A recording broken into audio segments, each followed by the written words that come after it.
Hello, my name is Ian, and welcome to my YouTube channel. Joining me today is my good friend Jaco, all the way from Rovigo, Italy. How you doing, Jaco? I'm doing fine, man. How you doing? How is everyone doing right now? Doing great. Hey, so this is, I don't know, fourth, fifth stream that I've done. And the concept for these streams is, what are we listening to? And we, the hosts, are going to tell you what what we've been listening to this week.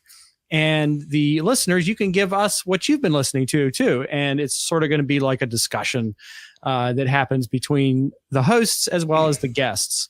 So, Jaco, as my honored guest, tell me what you've been listening to this week. Oh God, I didn't expect to start. I didn't expect the Spanish Inquisition. Right Nobody expects the Spanish Inquisition. I think one thing we should probably start with the Beatles. I think since you were, it's something that you've been listening to as well. Who are they? Are they a new group? I've never heard of them. I think I think they're from Liverpool or something. So this is. The album. Okay, now I was going to show this one instead, but Revolver is just it will do fine. Rubber Soul. Oh, look at that! Different artworks. Isn't that cute? Mm-hmm. Anyway, why Rubber Soul? You tell me, because it's your favorite album. It is. And you're just a little bit off mic there, Jaco. Can you? Yeah. Okay. There you go. Ladies and gentlemen, this is going to happen really a lot of times today, because that's the reason there was a delay between the start of the stream, because we were having bad technical problems, which we haven't completely fixed yet. Yes, so you, the listeners, if Jaco is too low or if I'm too loud, you have to let us know, because we don't have a way of mixing. I can mix, but I don't hear my own voice, obviously. So let's talk about some Beatles. So my relationship with this band was that growing up, I didn't think a whole lot of them. I was like kind of the prog snob who thought that, oh, we're so beyond that, let's get beyond Beatles Dome. Ian too loud, Jaco too low. All right. I turned up Jaco. Let's see if I can turn myself down. Yeah, I can turn myself down a little bit. This is going to be a lot of fun. I know. Can you give me any volume from your end, Jaco? Because I have your mic cranked up all the way. Okay, I think I'm just going to say something about the Beatles, which is that I sort of take credit for you becoming a fan of the Beatles. Well, you and my uncle Bruce, who's unfortunately passed on, but he was the biggest Beatles fan in my family, and he gave me a copy of this album on vinyl ages ago. Right. And that was the first Beatles record I heard. And later, he and I went to go see a Beatles tribute band with the local symphony, the Wheeling Symphony, and they did the entirety of the Abbey Road record in the first half with the orchestra, in full band regalia, uniforms and everything.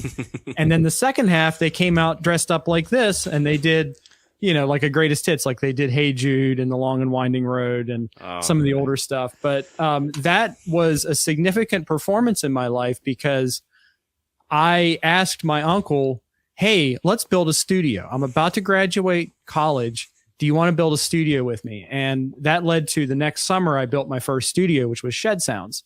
But anyway, this is the Beatles album that grabbed me. And I was trying to think, like, getting prepared for the stream, why? And I think it's because it's just wall to wall great songs. There's little, if any, filler or fluff on it. And on top of that, I don't know if there's any other than Norwegian Wood. There's not a lot of really famous songs on there. Although Nowhere Man is just unbelievable. Michelle is really popular, I think. Michelle, and so is In My Life. In My Life is very popular too. I don't know if you're listening to the UK or the US version of it, but I would say that Drive My Car is another one. Yeah, that's a great song.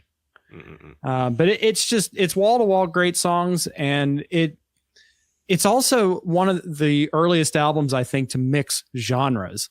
Like there's a lot of folk going on, but obviously it's a great pop record too. It's slightly pre-psychedelic Beatles. So they kind of still have their early image, but I think it's the beginning of them starting to expand.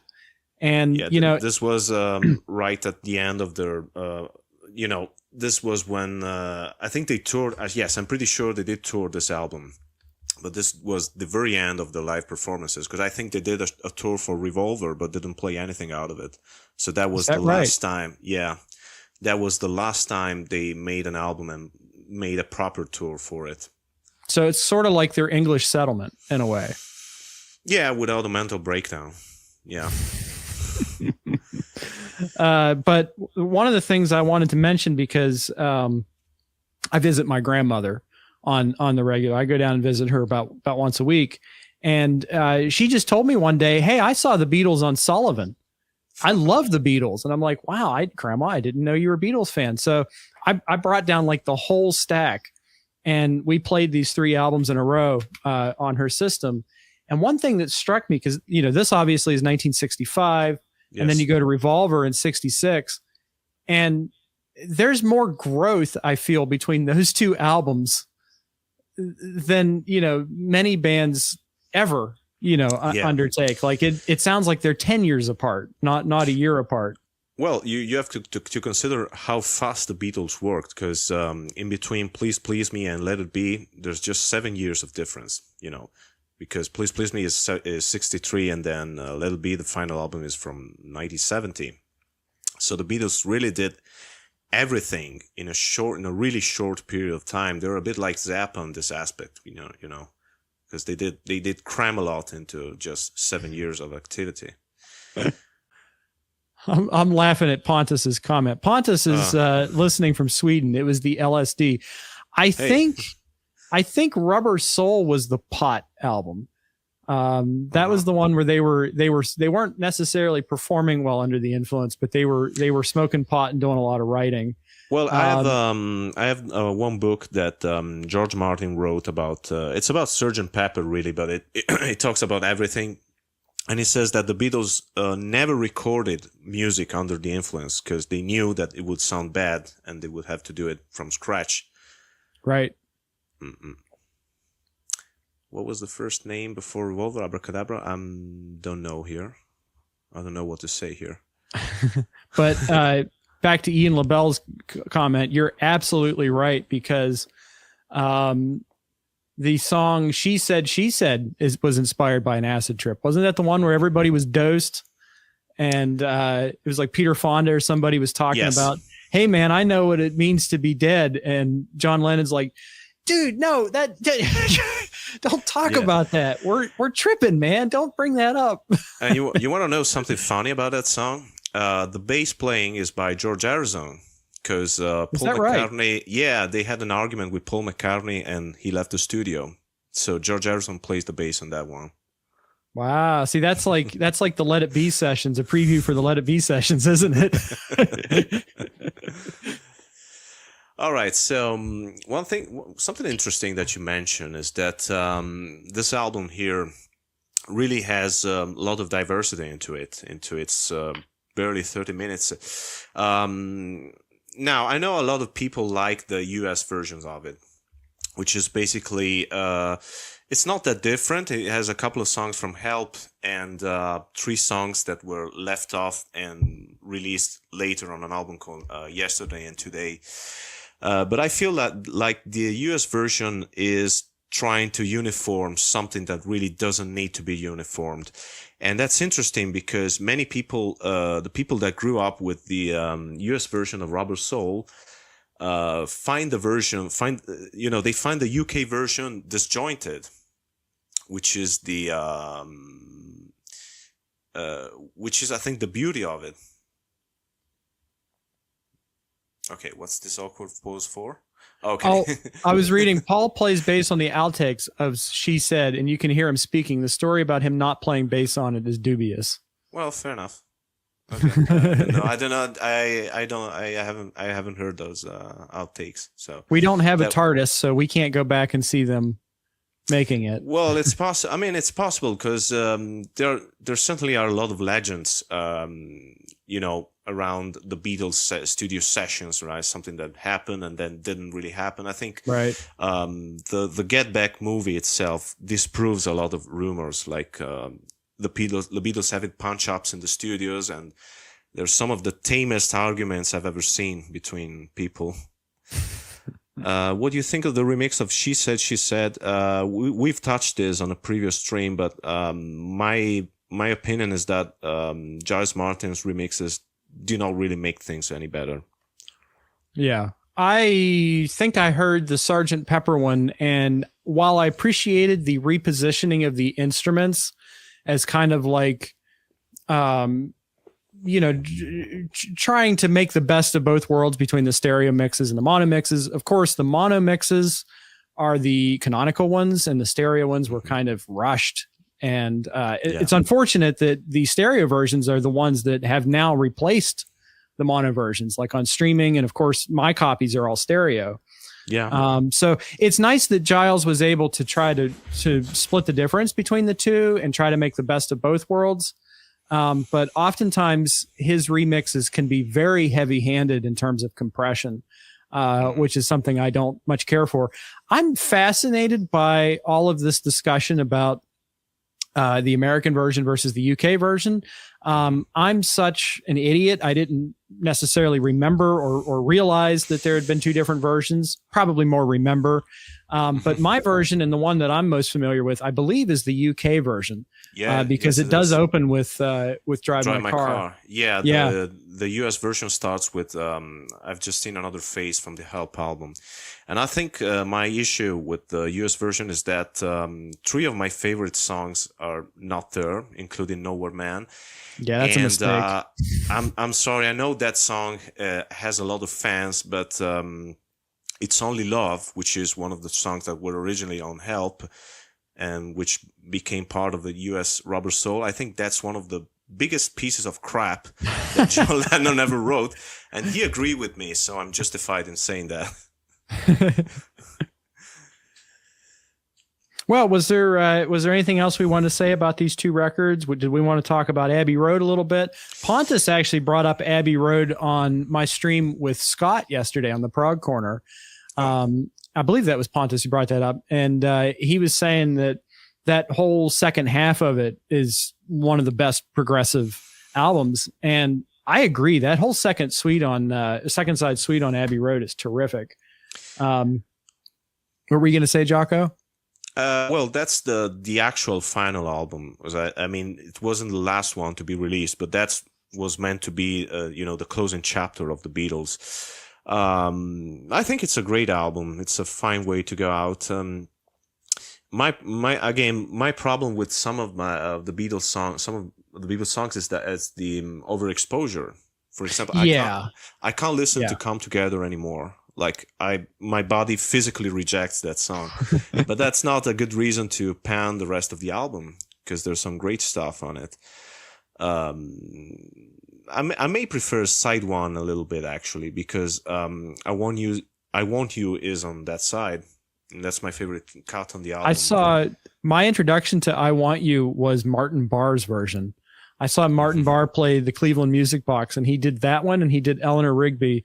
And that was a big epiphany too, part of my Beatles epiphany, because I can certainly hear a through line from this album to Jethro Tull's Benefit, and especially that song, I Want You, She's So Heavy. I hear a lot of Martin Barr in that. Which is although it's the other way around, obviously, but it is very interesting. It's interesting because if you think about it, because Ian Anderson is not a fan of the Beatles. But I think, the Beatles probably influenced so much on a pop music level that you end up being influenced by them, even if you don't like them, because you like someone who was influenced by them. So that may have been the case there. It's a great album. Anyway, it's a great album. Ian LaBelle says Abbey Road is sort of in the middle in the Beatle ranking. What do you think of that, Jaco? I'm not sure because if you like early Beatles, that's bound to be in the middle of the ranking. Personally, I started loving the Beatles from Help. So anything that's before it is enjoyable to me, but it's not something I get back to. Sorry. I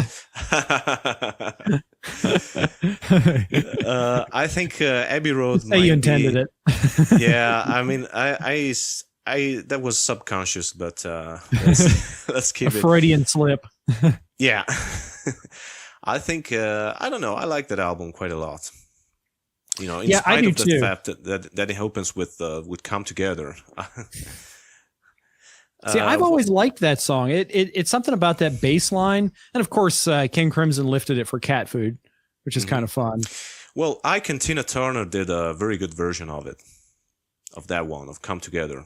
It's not very famous, I think, the versions, but it's great. It was actually my introduction to the song, but then it got overplayed so much by every local band here, or you can hear it so much on the radio that it now became, you know, something that I don't need to listen to anymore. I mean, you were mentioning this happening to you with Blackbird.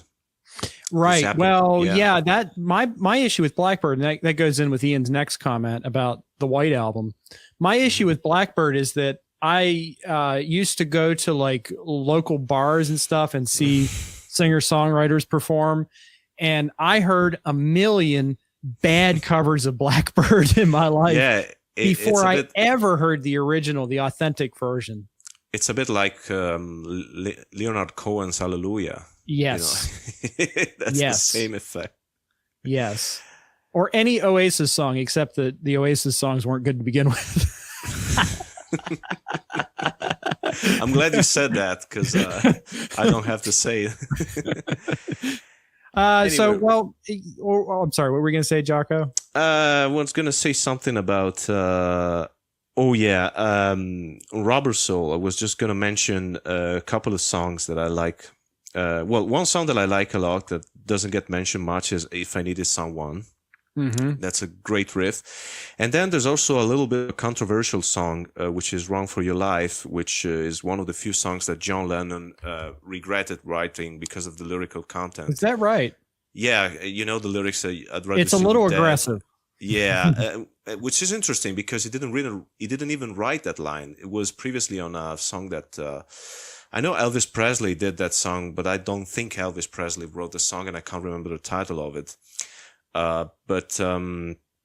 It's interesting because it's a song that's now universally panned by Beatles fans. I don't think musically it's that bad. I mean, it's an interesting folk song. I mean, the lyrics are not the best, but I do listen to a lot of stuff that has questionable lyrical content, which can, I think this thing I just said can lead us nicely into another album, which One thing I want to say, I did want to say hello to Scott from the Prog Corner.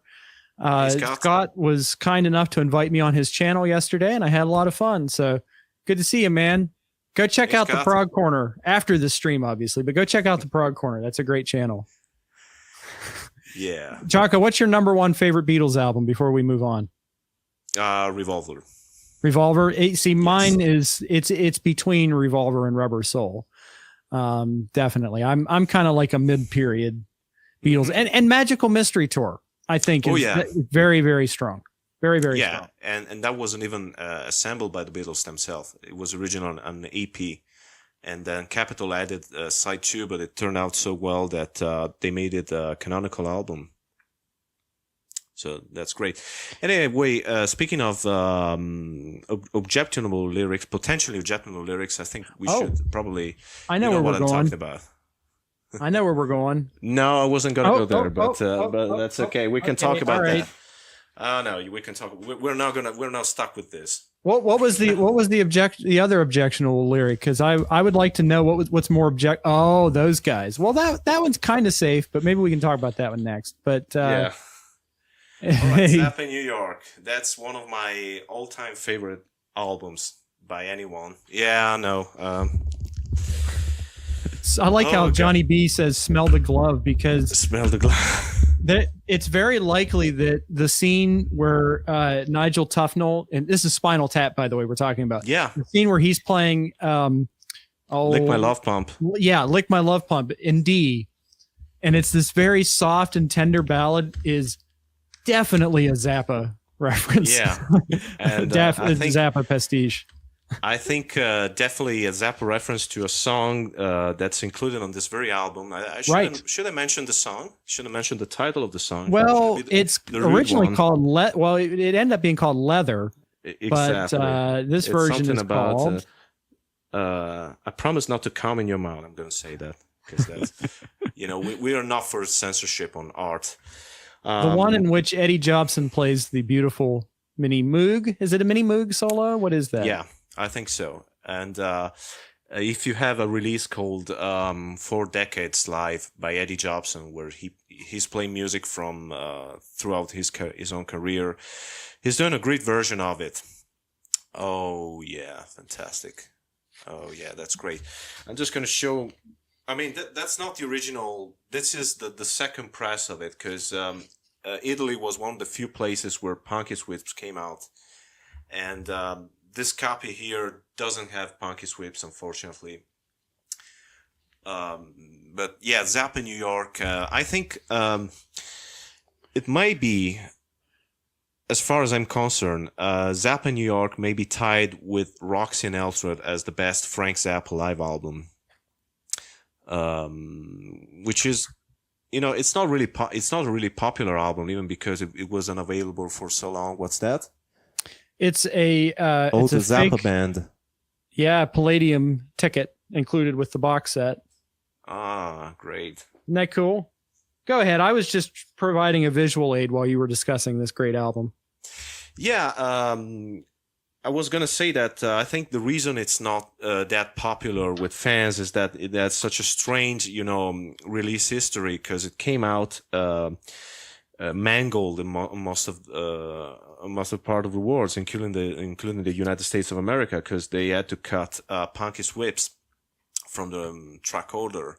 Was that a legal issue? It was like Frank had signed an agreement with Punky Meadows that allowed that to be released, and then Warner Brothers pulled it. Is that what happened? No, I think the problem was that Punky Meadows said that it was okay to release, but didn't sign any release paper, and Warner just decided to cut the album, and it results in a very bad jumbled mess, because the edits are very noticeable. I mean, even in the middle of Titties and Beer, there's a section that was cut out mentioning Punky Meadows, and the edit is very abrupt. You can tell something's missing.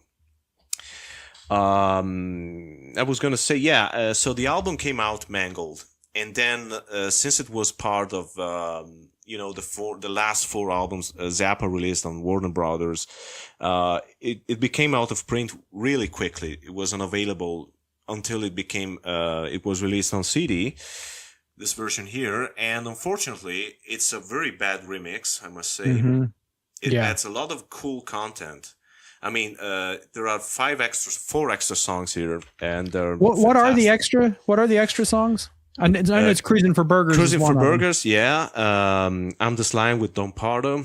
Mm-hmm. Pound for a Brown. Torture Never Stops. And that's it. Yeah, that's it, because Punky Swips was on the original vinyl. But not on every copy.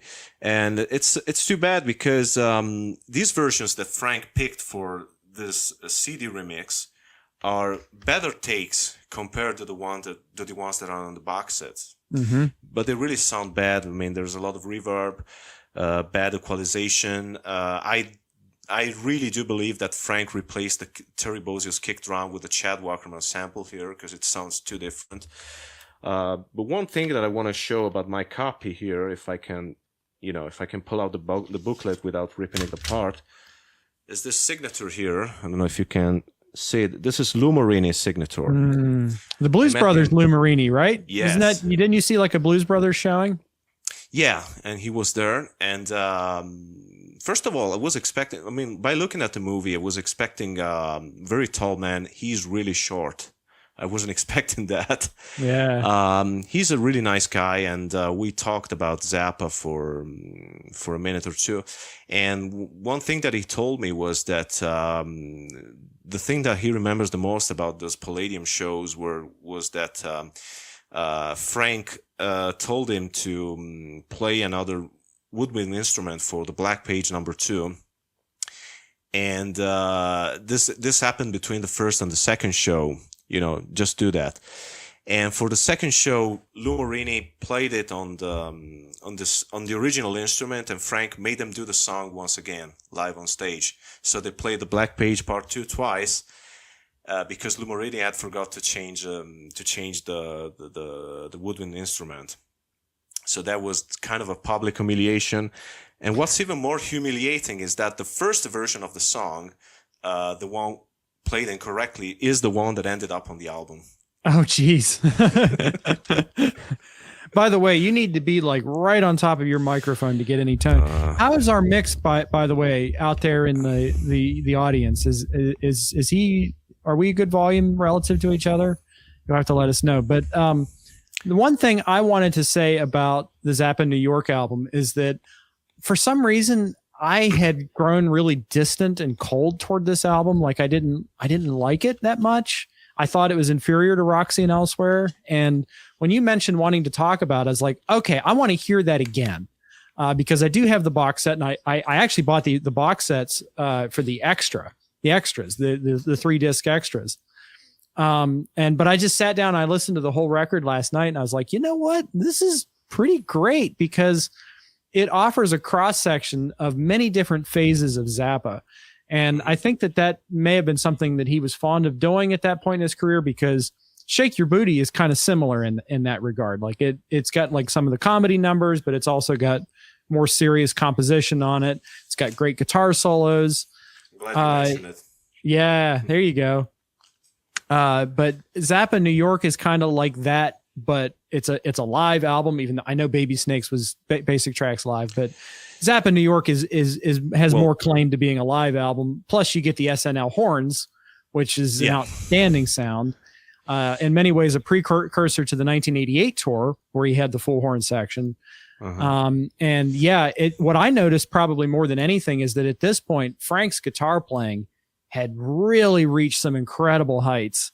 He was just so fluid and creative, and the tone was amazing.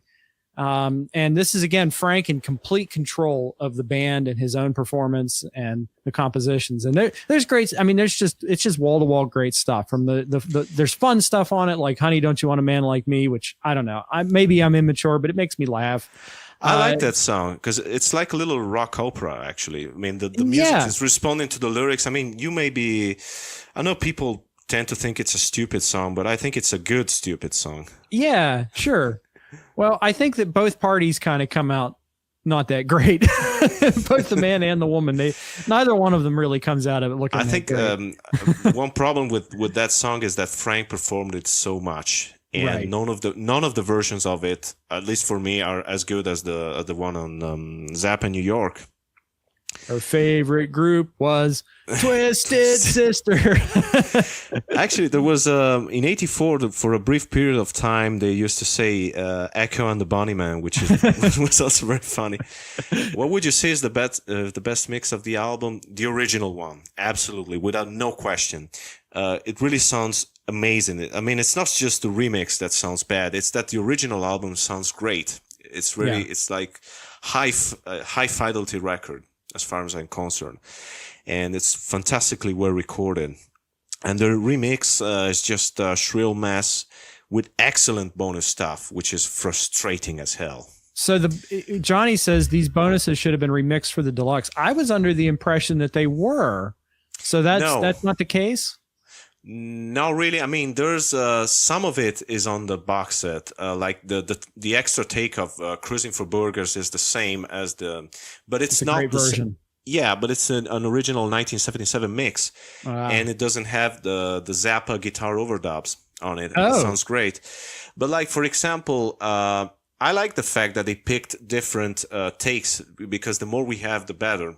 Mm-hmm. But the takes that Frank picked were much better, in my opinion, and especially I'm the Slime, the version of the Two Set City really funks along. But that's okay. I mean, we got more, so why complain? I kind of feel like had this box come out in recent times, like the last couple of years, it probably would have had everything on it. Mm-hmm. Maybe. But this is a little bit of an older box set. because like, for instance, like the Hot Rats box set has Frank's 87 mix on it.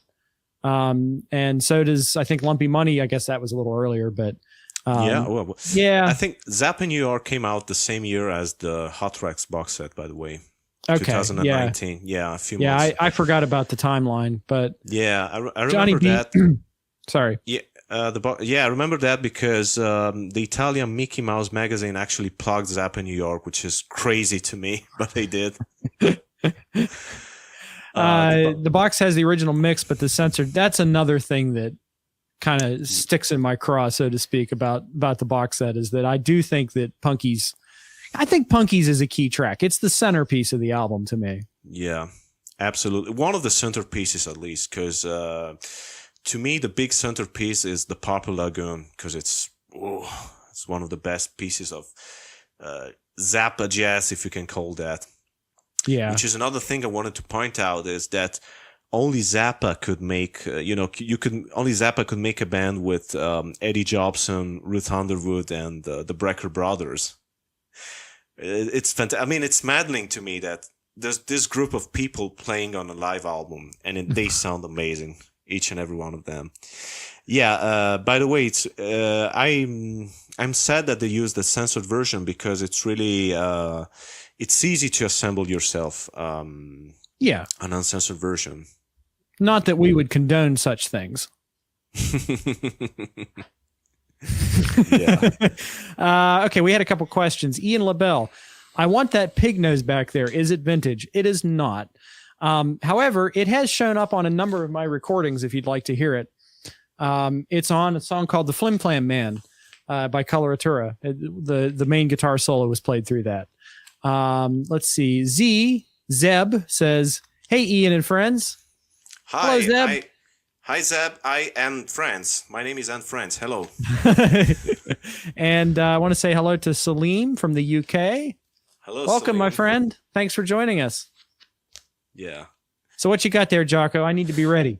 No, I was just showing this out because someone mentioned, Ian LaBelle mentioned the Wool Leather Fiasco. I was just going to show this one really quick, because we mentioned Eddie Jobson, and this album here includes there's Let Me Take You to the Beach, which was actually the first thing that Eddie Jobson recorded in the studio with Zappa, which was interesting, because Frank made an audition on stage, because Roxy Music had opened for Zappa back in 75. I know where you're going now. Yeah, absolutely. Roxy, it's upside down, man. And while he was on stage, Frank made him play a lot of difficult stuff that Eddie hadn't heard. He hadn't heard yet, like a lot of cool stuff. And then the first thing that he made him record in the studio was the yodeling for Let Me Take You to the Beach. Isn't there a similar story with George Duke, where George Duke was like fresh out of the conservatory and he was ready to play this hard music, and Frank's got him playing like a blues or like a doo-wop thing.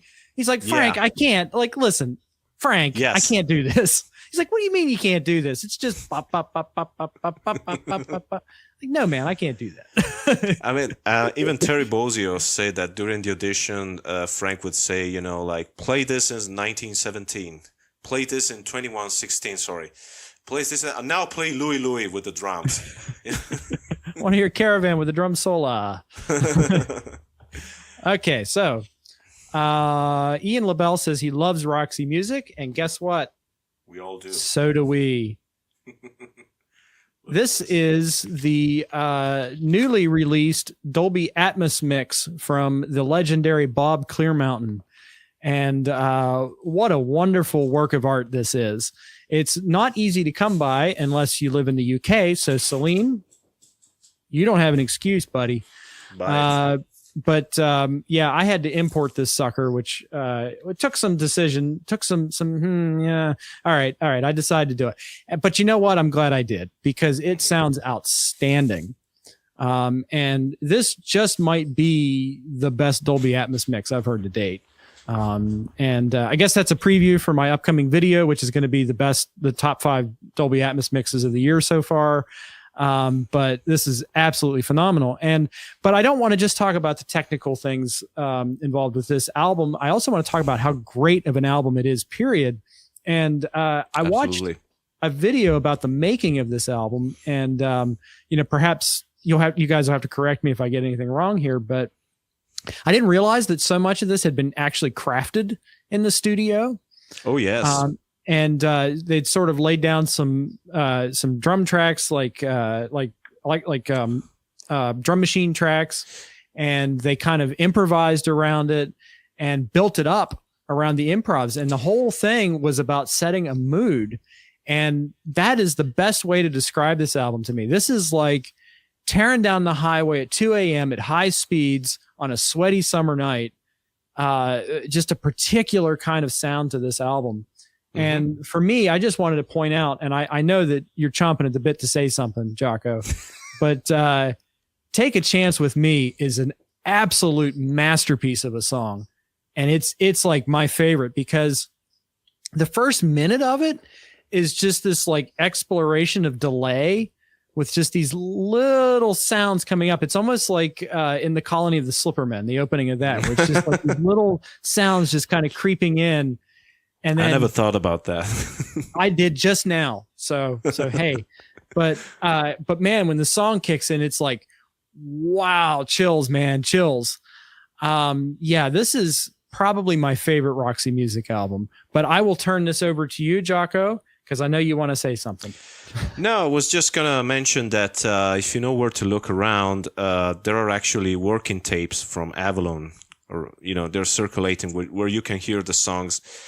You can hear the drum machine, them playing along with the drum machine, and Brian Ferry singing the vocal melodies, but not the lyrics. Right. Which is so fascinating, because Brian was just kind of going, yeah, ooh, ooh, ooh, yeah, to the shape of the melody, and then he would go and just write the lyrics that would fit. And so the lyrics have this enigmatic quality to them that are like stream of consciousness, but it works so well in a musical way. And it's something that Eno did as well. Mm-hmm. Which is fascinating. Which is interesting too. I mean, they have different personalities. So Brian is bound to be more romantic, and Eno is bound to be more artistic, if you want to say that. Yeah. But that's and one interesting thing about those outtakes is that you can hear music that Brian Ferry recorded as late as 2014, and he wrote that during the Avalon sessions. That's fascinating. Yeah.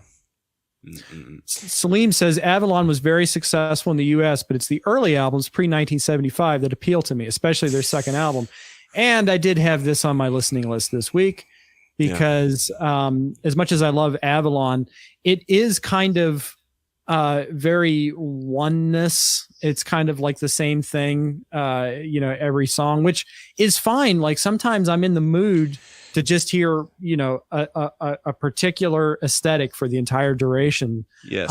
But I did kind of suspect that we would have that comment that pre-75 Roxy music is better. So I decided to give this a listen.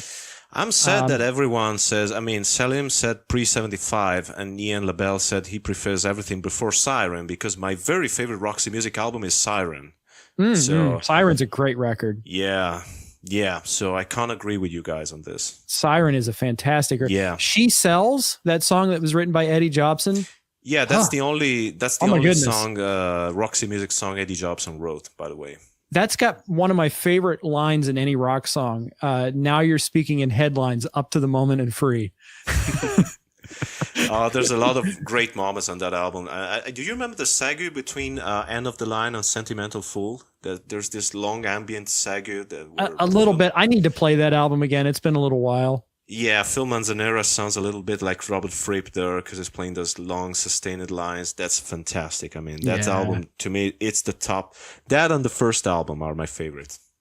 Favorite music albums. You mentioned Manzanera, and there's one other thing I wanted to say about Avalon. But Manzanera's work on this is phenomenal too. And I was going to mention that song that I talked about before, Take a Chance with Me, where Manzanera is nearly playing country. Like that lead that he's playing is almost countrified. but it's so beautiful. And I wanted to just spotlight that because, country music is not necessarily a genre that I love, but it is a genre that when it's used in a certain way can help to craft that dreamlike state. I'm thinking, and I know that, obviously, Jaco, you're not into films like I am, but like David Lynch could use Roy Orbison in a film and, like the song In Dreams. And it just set a mood that was unlike anything else. But yeah, this is a fantastic album. Did we want to talk about, before we move on to something else, I wanted to mention Yannick Etienne's vocals on the title track. Right. She was a Haitian singer, wasn't she? I think so, yes. The story with that is that they were cutting basically the Avalon album, and Yannick's band was recording something else in the same studios. And during the break, they heard her singing, and they were like, "Oh my God, this is fantastic! We gotta have her on the album." And she couldn't even speak English back then. So yeah, I know. I don't know. I'm gonna be a rock star right now. I'm gonna do this. What's that? All right. Z asked about Gong. I can talk about this briefly, but go ahead because the one thing I wanted to say about those vocals is that she sounds like Kate Bush before Kate Bush. No, that's not before Kate Bush. Oh, yeah, I guess you're right. This was 82. Yeah, you're right. You're right. Not before Kate Bush. Yeah. And just highlight Salim's comment really quick. Like Where is it? it? Very solo is fun, like the first album of covers. Can you highlight comments on your end? I can't, but it's the... Oh, there it is. There it is. Yeah. Because one of the albums that I really want you to listen to, you, Ian Beabout, I want you to listen to this album. I can't do anything else than that. is Boys and Girls by Brian Ferry, which is basically Avalon Part 2. And it's as good as far as I'm concerned. And I think there's a surround mix of it somewhere. There is. There's an Atmos mix coming, I think, later this year. So, yeah, I'll pony up. I'll get it. Yeah, absolutely. Because I think I would love it. That's a masterpiece, yes. I want to talk about these lads here momentarily, but I also wanted to address Zeb's comment. Any Gong and Family fans here? I actually listened to this week, and this is a phenomenal album. This is Camembert Electrique, and this was, because famously Gong had the Flying Teapot trilogy, Flying Teapot, Angel's Egg, and You, which I have the Love from Planet Gong box set behind me, which I didn't bring out, but just to prove that I am a Gong head. That does exist, but I decided to give this one another listen because this is Gong in kind of punk mode.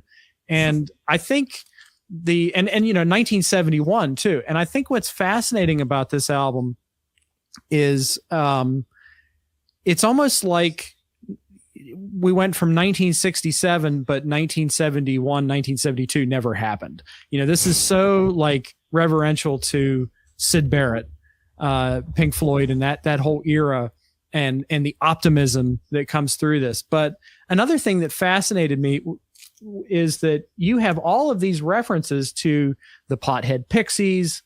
You have references to who else is on here.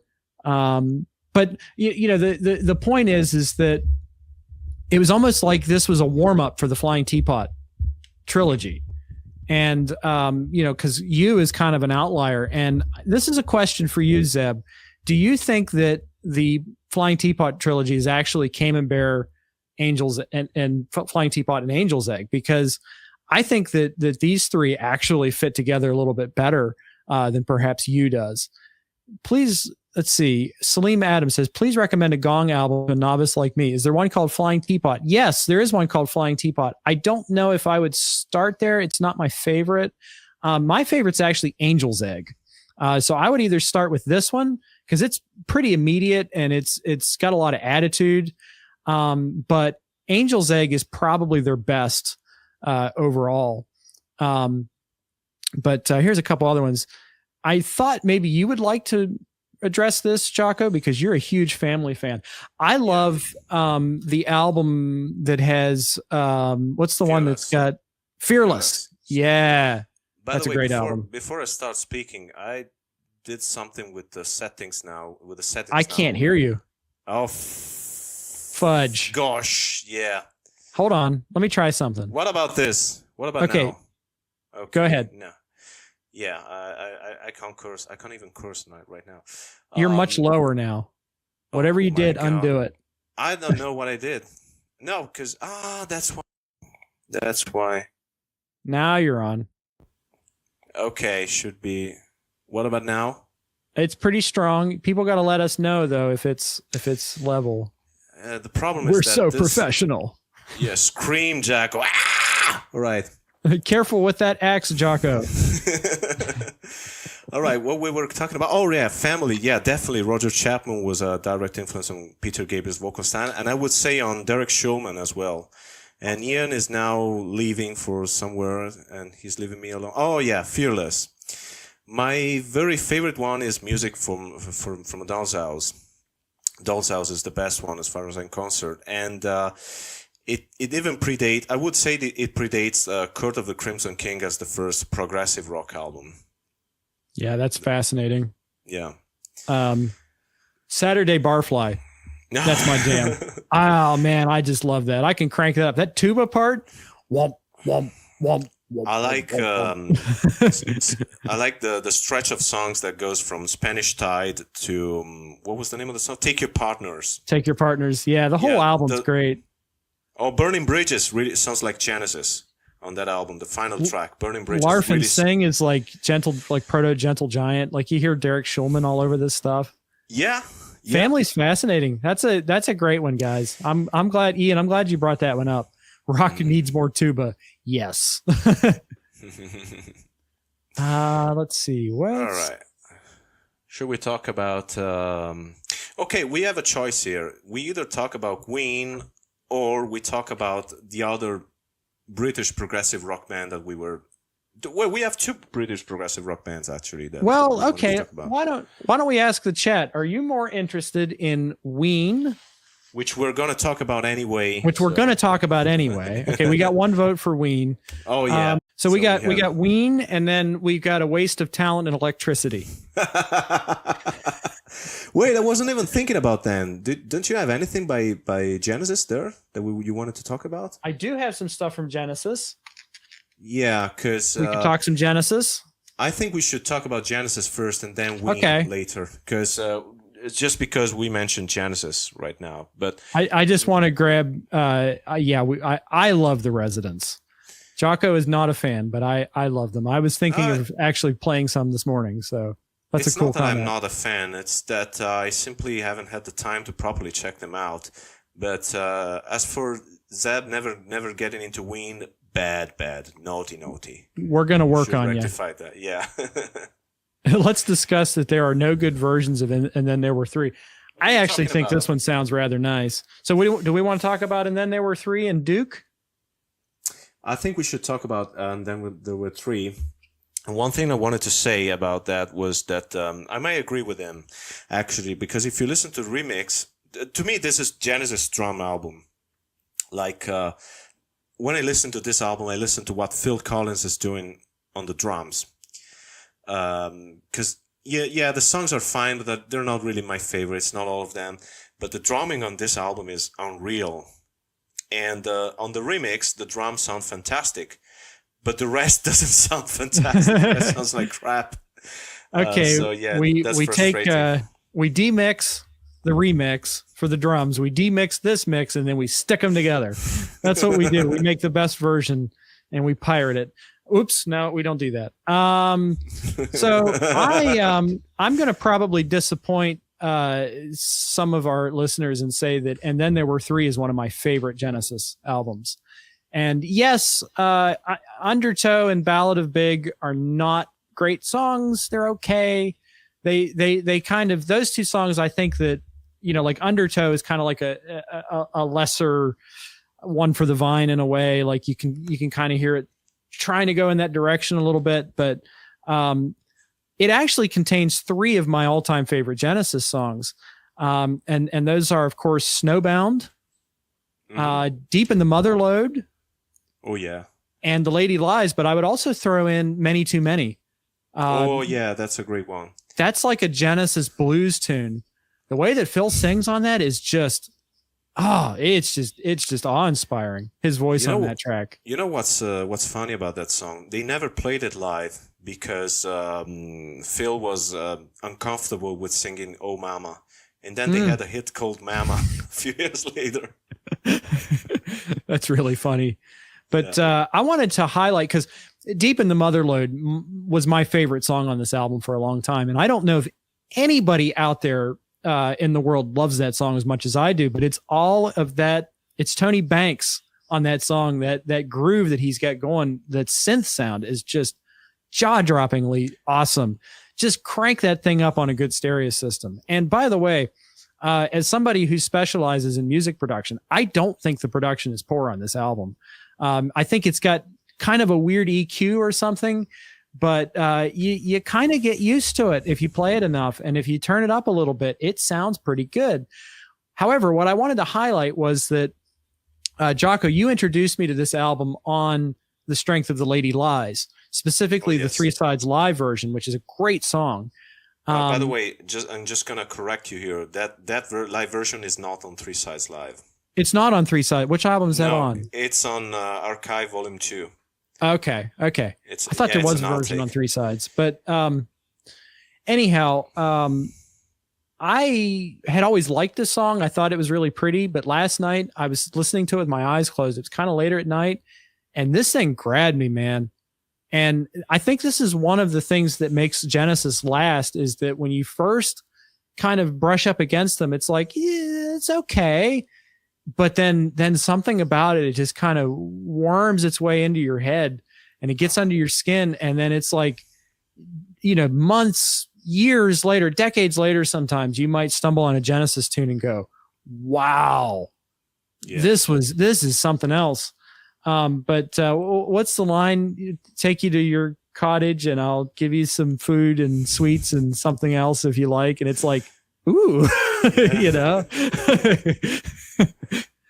Yeah, I have a lot of time for this album. Oh, yeah, Salim says that we had the benefit of a 3 Sides live, whereas over here the 4 Side was live as well. The first version of the album I've heard, and the only one I'm listening to, is the one with the 4 Side live. So yeah, I have both versions. I have a like a Fat Boy case that's got the studio tracks on it, but my preferred version is the one that's 100% live. But this said, one of the studio tracks, Evidence of Autumn, is one of my favorite songs from that era. It's beautiful. Okay, Ian is asking, Ian LaBelle is asking about Small Scripts Day, which was Michael Rutherford's first solo album. And I like it. I like side 1 the best. And I think Out Into the Daylight is one of the most beautiful pieces of music that anyone has ever written. And ZAB says he enjoys Acting Very Strange. I actually have that one on vinyl. I don't think it's a great album, but I don't think it's a bad album either. And what's interesting is that Michael Rutherford sings on it. And he's trying to sound like Peter Gabriel sometimes, it's interesting. It's an okay album, but I think Small Scripts Day is much better. So I want to say hello to Kathy. Hey, Kathy. Good to see you. Thanks for joining us. So Kathy's going to dig our next choice, I think. Duke. So yeah, we're going to talk about Duke, and then this is going to lead into something else, right? Something else that starts with a D. Yeah. Okay.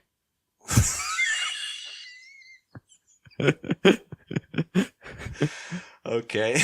So let's talk about Duke. Okay, yeah, Duke is one of my favorite Genesis albums, and I think it's really underrated. I hate to say that something is underrated or overrated because it usually means my musical tastes are better than yours, but I really feel like Duke is... My musical tastes are objectively better than yours. Better than my musical tastes? I don't think so. Objectively so, in my opinion. You like the Cardiacs. You can't say that to me.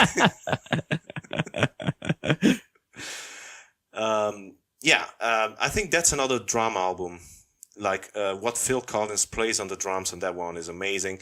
And that's the first album where I think Phil Collins actually sounds like a singer, like a proper singer, as opposed to a musician that's singing. I mean, if you listen to the difference between his voice on And Then There Were Three and on Duke, it's just 2 years apart, but it's staggering. And then there's some of the best writing they did on that era, like Duchess, those songs. Turn It On Again, which is a nightmare to play on the drums, by the way, because it keeps switching the tempo, Yeah, I was listening to this album this morning with the lyric book, and Turn It On Again. It's like I was thinking about how some of you may know I'm a huge Star Trek fan, and Star Trek Deep Space Nine is one of my favorite TV series.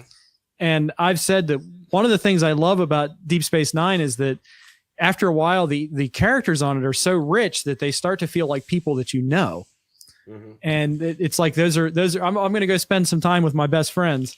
And that's what this song is all about. It's all about like parasocial relationships. Like, and I feel like the fact that Phil Collins wrote that song. No, they all did. I think they all share the credit on that. But the fact that they were writing about that back in 1980, and I think that it's only gotten worse since then, is rather interesting. And then Heat Haze, that's a track that had never grabbed me before, but I really enjoyed that this morning. It seems like post-apocalyptic almost. Turn It On Again, you mean? No, I mean Heat Haze. That's almost Heat like Haze. a post-apocalyptic song. Yeah, and it's one of my favorites too, by the way. It's very moving, I think, musically. It is. That's the typical Tony Banks kind of lyrical writing.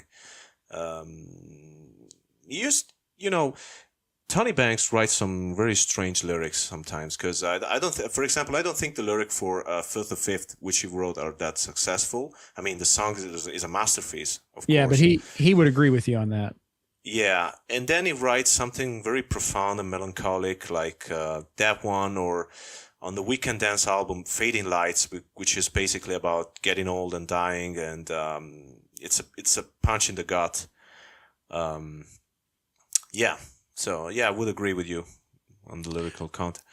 I also wanted to mention that I wanted to agree. I mean, I like all of the Genesis records. I mean, the ones I've heard most of them, but I am a defender of Abacab. And I do love Dodo Lurker. I think I even mentioned that on Scott's stream yesterday, because Close to the Edge, Pat, that guy says, don't go further than Duke. End there. I was like, yeah, but Abacab's fantastic. Three Sides Live is fantastic. And actually, there's a lot to like even on the Invisible Touch and Weekend Dance album, in my opinion. There are some very good songs there. I don't know. That kind of advice doesn't sit well with me anyway. With any band, if they have an extensive discography, you should go on, and if you don't like it, stop. But those albums were bestsellers for a reason. Salim says, see if you can find the BBC video recording from 1980. The Duke stuff is fantastic. It's also on the Genesis at the BBC from last year. That is the very performance that made me a fan of Phil Collins era Genesis. That version today. That version of One from the Vine is just jaw-droppingly awesome. That's a great set. Now, I have a question for you, Jaco, that kind of goes along with this. Do you agree with the choice to cut up the Duke suite over the course of the Duke album, or do you think they should have released it as a single side-length track? I don't know, because they used to play the suite live as it was originally intended, and it works well. But if you cut it up, you get a fabulous segue, like guide vocals into Man of Our Times, which wasn't supposed to exist, but it's great. So I'm happy with what they did. Okay. Yeah, I kind of felt the same way, because I think it makes it a more well-rounded record to end with Duke's Travels and Duke's End. And you have the reprise of the Behind the Lines theme. You have the reprise of guide vocal, which is cathartic. When you first hear that melody, it's like, oh, this is kind of a sweet melody. But then when it comes back at the end, it's like total catharsis. Like it kind of takes you back to a Trick of the Tail. I was gonna say it's Trick of the Tail all over again. Los Endos. Yeah. Yeah. Yeah. Yeah, that's a great album. That's a great sequencing. And I was going to say something, but I forgot. Oh, yeah. Do you agree that the very ending of Duke's Travels is quoting Court of the Crimson King, as someone is? Because I don't think so. I heard a Led Zeppelin tune at the end of Duke's Travels. Is it All My Love? Oh, it's similar, but I don't think... Yes. Da, da, da, da. See, I didn't tell you I was going to sing today. That costs extra. I don't get paid for coming here. Where's my super chats at? Where are my super chats at? Come on. Bye, Kathy. Thanks for joining us. See, Kathy, skip work. Come on. Yeah. What are you doing going to work? Stay with us. You don't need your job. Come on. You don't need the Thanks money. for joining us. This was fun. Catch on the archive. Hey, see you later. Yes. See you later. Did you want to say anything else before we move on to another 1980 album? I want to say, something I wanted to mention is that in 1980. See you later, Salim. Thanks for joining us. Bye, Salim. 1980 Prague was not really something that was in vogue, but I think right now a lot of my favorite prog rock albums came out that year, which are Duke, A by Jet Fatal, Civilian by Gentle Giant is another one I'm a big fan of. Which has a camera song on it. Yeah, and this one that I wanted to talk about today, am I holding it up? Here, I'm going to hold up my copy. Yeah. Here's my copy. I don't have drama. This is Drama by Yes. I can't really... And one thing that you guys mentioned last week, I think it was on your stream, that Roger Dean's cover for artwork for Tese from Topographic Oceans is your favorite. I think the one for Drama is my favorite one because it just looks beautiful to me. This kind of polar landscape. It fits the music. Yeah, and a lot of people, when it came out, I think a lot of people were confused because by then John Anderson and Rick Wakeman had left the band, and these two guys here, which I'm going to show you from a CD because that's the copy I own. These two guys here, the Boggles, joined instead. Check that out. Look what I did. Yeah. I was going to say, the Boggles joined them, which may sound weird. If you have heard, you have heard his video "Kill the Radio Star," but if you actually listen to this album here, this is a gem of an album in my opinion, and it's interesting. You should listen to it, Ian, because you're a fan of the Alan Parsons Project. This works, sort of in the same way, because this is a studio project here. Mm-hmm. The difference is between, well, of course, this is way more quirkier than the Alan Parsons Project. It's more new wave, more bouncy, but it's kind of proggier. Like if you listen to something like Clean Clean, which is basically a straightforward rock song, and then there's this really weird middle section that is really proggy. Jeff Downes back then was really proggy before Asia. So it isn't really, if you listen to this album, you're not as surprised that these guys actually joined Yes. And I think Drama is a very fresh and inspired album, especially compared to Tormato, which came out 2 years before that, which isn't really my favorite album. I think that was the one that either they were going to change or they were going to break up. Mm-hmm. Because that's not really a great album to me. This one, I think the changes work very well. The changes on the lineup work well on Drama. Thank you. Because if you listen to it, you don't really notice at first that John Anderson has left. I mean, you were mentioning to me yesterday that Trevor Horn sounds really similar to John Anderson. He does, but yeah, you also said that he was mixing with Chris Squire. which Yes. helps a lot. But yeah, this is an album that I've only kind of started to listen to recently. I had it on vinyl like about 10 years ago, but I only ever really remember listening to Machine Messiah, which I absolutely love. That is one heck of a riff. And that's almost like Yes doing Zeppelin. Like even Alan White's Yes. drumming makes me think of Bonzo. Alan White is tremendous throughout the album. This is maybe his finest hour. I mean, I don't know. The Rainbow Theater gigs are really nice. Those shows that I've heard, but Alan White is fantastic on this album. And my impression of it is that it's sort of like a slightly poppier version of Topographic Oceans mixed with the immediacy of the Yes album. Because I hear the gene of the Topographic Oceans album, and I'm guessing that's because Steve Howe wrote a lot of it. I think it's interesting that you said that. I can't really hear that many similarities between the two albums, but then in 2017, let's say the current version of Yes, which I do not really have no, great we call them for, No. That. But anyway, they toured the two albums together. They did a Topographic Drama tour where they played the whole drama album and then half of Topographic Oceans. So maybe this is something that Steve Howe or Jeff Downes or whoever thinks so as well. I would say that right now, in this very right moment, I prefer drama to Topographic Oceans. Like it's more immediately accessible to me. And the riffing on this album is amazing. The song doesn't really happen. Sounds like Rush, by the way. I think it does. Yeah. So, not just the bass, even what Alan White is playing on the drums.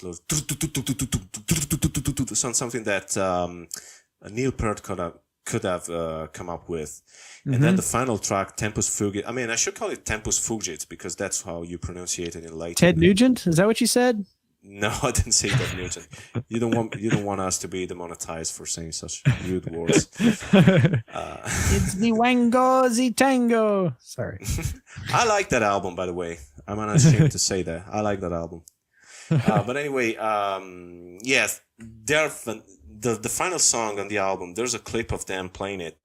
And Chris Squire is singing along to it. And he's playing some of the most difficult bass lines you could probably play and sing at the same time. And it's just fantastic. I think what killed this lineup was the fact that when they toured live, Trevor Horn, doesn't really have a high voice. He doesn't have a high voice when he's speaking, unlike John Anderson. And all those old Yes songs like On You and I, that kind of stuff wasn't made for his voice. And they refused to lower the key of the songs. And that killed his voice. By the end of the tour, his voice was completely shot. People were booing him. Yeah, people were yelling for Anderson and Wakeman. And that essentially killed that version of Yes, which were reborn 3 years later. I mean, they weren't really reborn as Yes at first. They were starting a new band called Cinema. But then this one came out as Yes. Yeah, and that's a great album. It is. And I was listening to that this year, too. I was listening to that this week, too. 90125. That's a great album. That's a fantastic album.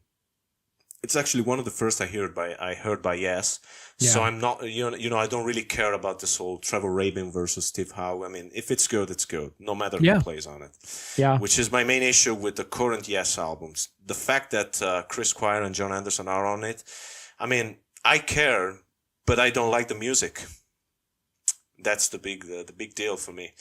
But anyway, I thought I was going to mention this album here because, I think you know the story about this one.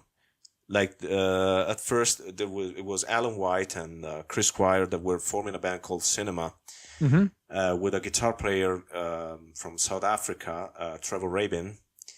No, maybe South Africa? Yeah, I think so. And then John Anderson joined, and the record label basically said, this is going to be the new Yes album. And so Trevor Rabin it's literally A. Yeah, and Trevor Rabin was completely against it because he didn't want to be, he wanted to start from scratch. He didn't want to be associated with, not because he didn't like Yes, but because he knew he was going to be known as the guy who replaced Steve Howe, which is an impossible task. and I think it did rather fine. And Tony Kaye, the original keyboard player, is listed as the keyboard player on this album, but is actually most of it is Trevor Rabin playing keyboards, because I think he plays something on Hearts, the organ part, but the rest is Trevor Rabin. And this is, giving me the lead to briefly showcase another album that's kind of connected to this, which is Eddie Jobson's Zinc Green album. Because Eddie Jobson was... Keep talking. Yeah.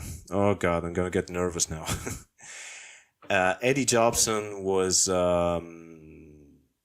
Eddie Jobson was asked to join Yes, and he did join Yes for a brief period of time, and it wasn't working out. And this album here is interesting because it's kind of a companion to that Yes album. This is a lot more proggier.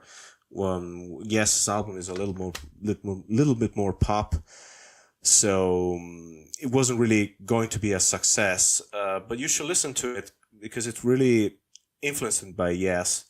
And down to the vocals, this is the only album where Eddie Jobson sings lead vocals on, and he's trying to sound like John Anderson. Yeah, Danger Money. Pontius says that first you had XYZ with not with Page and Plant, only with Page, not on the recordings that are circulating. I kind of I skipped that because I didn't think it was that relevant to Yes, but yeah. Yep, they tried to make a band with Yes and ex Led Zeppelin, hence why XYZ, and you can find a couple of recordings. They leaked a couple of studio recordings. I don't think they're that great, but yeah, they're out there if you want to listen to them. Ian LaBelle says UK opened for the Stormwatch tour. Yes, and if you see the BBC Lively Arts documentary, which just recently resurfaced with a great. There's a great little moment where Eddie Jobson and Barry Barlow are on the plane together and just kind of smiling and chatting. And that's so sweet. But I wanted to mention that a couple years ago, I saw UK, and it's while John Wetton was still with us. Unfortunately, I didn't get John's signature, although I did meet him, but I did get a chance to chat with Eddie quite a bit. And he was a very nice man. And he signed my copy of UK's Danger Money, which I actually bought at the festival. So if Jaco gets to show his autograph swag, I get to brag about my swag too. Yeah, I just want to make you feel old because that wasn't a couple of years ago. That was more like 10 years ago. It was 10 years ago. More than 10 years ago. Yeah. It was, yeah. So that's even more than 10 years ago. I was 19. I was 19. Yeah. You haven't heard this one, right? I've heard some of it. I've heard like the demos off of it. But yeah, I need to give that a listen. If I'd have known we were going to talk about it today, I probably would have tried to hear it. But no, that's one that I would like to hear it. Yeah, that's basically a continuation of UK. It's the polar opposite of of what John Wetton was doing with Asia, and it's a very interesting album. It sounds really fresh, like it's very locked into 1983. But at the same time, it isn't commercial at all. And interesting, I think Eddie wanted it to be commercial. That was his idea of commercial music, but it really isn't. And there's a video clip of one of those songs, Turn It Over, which you should look it up because that was the first MTV video to feature computer-generated graphics. Oh, interesting. That's really interesting. And another thing I wanted to mention is that Gary Green, Gentle Giant's guitar player, plays on a couple of tracks on this album. I also met him at that same festival, so that's interesting. Yeah, and that's fair since this is the Green album, so you got to have Gary Green playing on it, I guess. So I want to throw something out to our listeners real quick before we move on to, and by the way, you guys are going to tell us, we're coming up to like the hour and 15 mark. I wanted to wrap this up in 90 minutes or so, so you tell us what we're going to talk about next. But while we're doing that, well, I wanted to. We can do both, I think. We're going to do both. We will, but yeah. We'll let them vote. But and then we'll go with whatever we want to. But anyway, what I would like to do with you sometime, Jaco, is I would like to do a live stream where we talk about new wave and prog. And we'll basically do a deep dive of we'll do a deep dive of Duke, we'll do drama, we'll do moving pictures, permanent waves, and then maybe we could open it up even to talk about the Stranglers, bands that came from the other direction, that came from the punk and the new wave, and then headed towards progressive as they progressed. Progressed.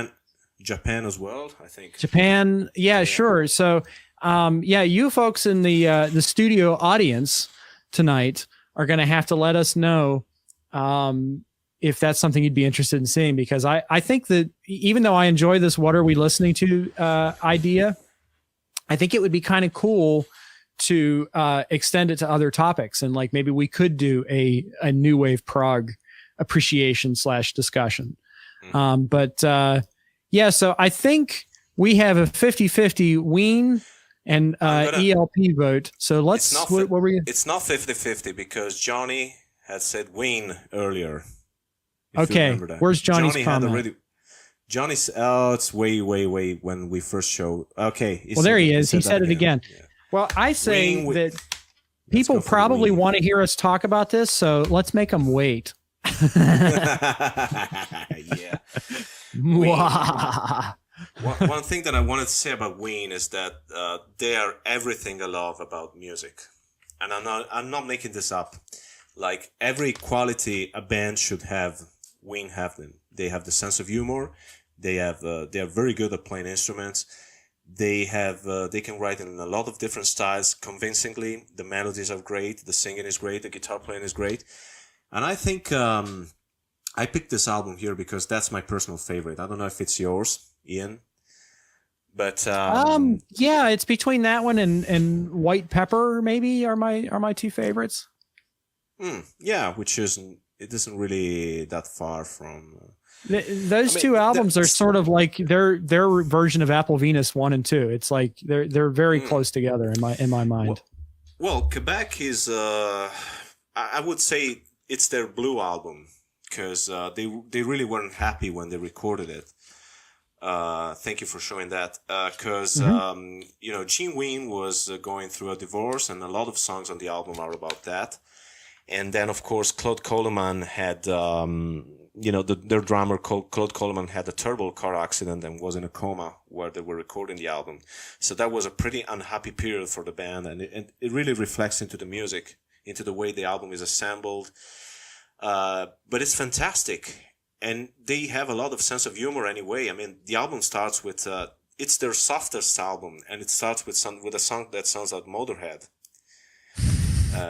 Which is incredible. Which, by the way, that may have had a small amount of influence on me for the WTF Was That album, because I also decided to start that with a thrash metal, almost Motorhead-ish type sound. But I love the whole idea. It's sort of like how Captain Beefheart starting Trout Mask Replica with Frownland. It's like, let's give you our most extreme thing right out the gate, because you're going to be up for anything if you can get through this.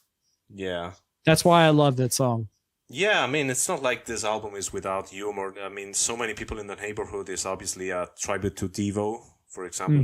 Zoloft is hilarious. Yeah, but it's also pretty sad, in my opinion. I mean, that's not a song to laugh about. And what's interesting is that, my favorite cut is the last one. If you could save yourself, you'd save us all. Mm-hmm. And there's a little bit of lyric in the middle of it, which I'm not going to mention. I mean, you got to listen to the song to it, which is a very rude lyric, but it doesn't change the mood of the song, which is incredible to me, because it remains a sad song even after that. Yeah. And the build up at the end, it's incredible. Now, this is an album that I think will appeal to prog fans as well. Well, it's very Beatlesy too. Yeah, but I mean, something like the Argos, that's pure prog rock. Yes. Or Captain. I would say somebody mentioned the Residents earlier. I think that was Ian. Is that Ian or Zeb? Zeb mentioned the Residents earlier, and the song "Happy Colored Marbles" sounds like a Residents pastiche to me. Yeah. You think so? Oh yeah. Yeah. Especially the moment where it's like it rises to a tense climax and then it bursts open. Mm-hmm. Yeah, that very much reminds me of the Residents. Mm-hmm. Oh, Ian is saying several things about Ween. I wanted to highlight this one because I absolutely adore 12 Country Greats. That Mhm. is a fantastic album because once again, it is absolutely hilarious, and it's kind of a parody, but they used the top shelf players in Nashville. They used some incredible musicians on that album, and Yeah. it's very authentic sounding as a result. Yeah, and I think the live tour is even better. They released a live album out of it, Live in Toronto, it's called. And Mhm. I think that's when people realized that Gene and Dean Ween were actual great musicians and not just two people that, were writing songs Screwing around. boom ship destroyers and the likes. Yeah. Ian also says that White Pepper is the proggiest. I disagree. I disagree with that too. I think the Mollusk is the proggiest. Yeah. Absolutely. 100%. Yeah. What's the one on that? Buckingham Green. Yeah. And then there's the Richard Thompson pastiche. She Wanted to Leave. Yeah. She Wanted to leave. Oh my goodness. That's a great song. I'm going to stop the stream and I'm going to play the Mollusk right now because I haven't heard that in ages. That's a great album. That's a great idea. The Mollusk is one of the masterpieces of the 90s. I think Chocolate and Cheese is another great one. I actually like every single album they recorded. Well, yeah, it is the most Beatlesy because look at the title. It's the White Album and Sgt. Pepper. Yeah, and I like to call it Apple Venus Volume 3. You're right. Yeah. Yeah. Even if you don't, that's like the greatest song Paul McCartney never wrote, or it could possibly even be the greatest song Andy Partridge never wrote too. Yeah. But there's actually a song on Wasp Star. What was that? I think Stupidly Happy. Stupidly Happy. That one sounds like Ween. Now, isn't there a story that album won some award that like White Pepper won an award? It was up against Wasp Star or something like that. Yeah, on a magazine, some kind of magazine, they did something like a poll, I think. And I think White Pepper won, and Dean Ween said, well, that's great, but XTC made an album, and it's not fair that we went against XTC, which is pretty sweet, I think. It is really sweet, even though I think I might actually like White Pepper better of the two. I mean, I like XTC as a band better than Ween, but if it's down to those two albums, man, White Pepper is one of my favorites that they ever made. Yeah, absolutely. But I think the Wasps are as May Ween over Ween. This is live, folks. Yeah, just because of The Wheel on the Maple, which is one of the greatest song anyone has ever written. But yeah, White Pepper is a fantastic album. It's a masterpiece. So yeah, you can't go wrong with it. So you would agree with me that Quebec and White Pepper are sort of like Ween's Apple Venus and Wasp Star in a way, because they do seem like they're connected, even though they weren't recorded at the same time. They seem like they're kind of a similar mood and they have similar contrasts. I would agree that White Pepper is thematically similar to XTC, but I'm not so sure with Quebec. I think Quebec is on its own. Yeah. I see. It's their Blue album to me. Again, it's a Blue Pepper album. Blue Pepper. Yeah. It's just. When you say blue, are you talking about Joni Mitchell's Blue, or is there another Blue? No, not Joni Mitchell Blue. Blue as in sad album. Melancholy. Oh, yeah. Sure. Well, I was also going to mention that there's a couple of songs on this album that I think could have kind of fit with the Avalon mood, particularly Captain. No, I disagree here. And Chocolate Town. I'm not saying that they sound exactly like the Roxy Music album. I just think that they could fit the same mood as the Roxy album. The reason I disagree with Captain is that one sounds like a track on the Aphrodite's Child album. Well, it can be both things, can't it? Yeah, but it's probably the reverb, but it's too messed up for being something that 82 Roxy Music would have been. But that's just my opinion on it. It's a great track, and by the way, it's one of the few Ween songs where Gene Ween plays lead guitar on Captain. I read a story last night. I think it's Transdermal Celebration that Dean like illicitly played a solo through Carlos Santana's amp and recorded it. Is that true? That's wild, man. It's true, and there are photos of it.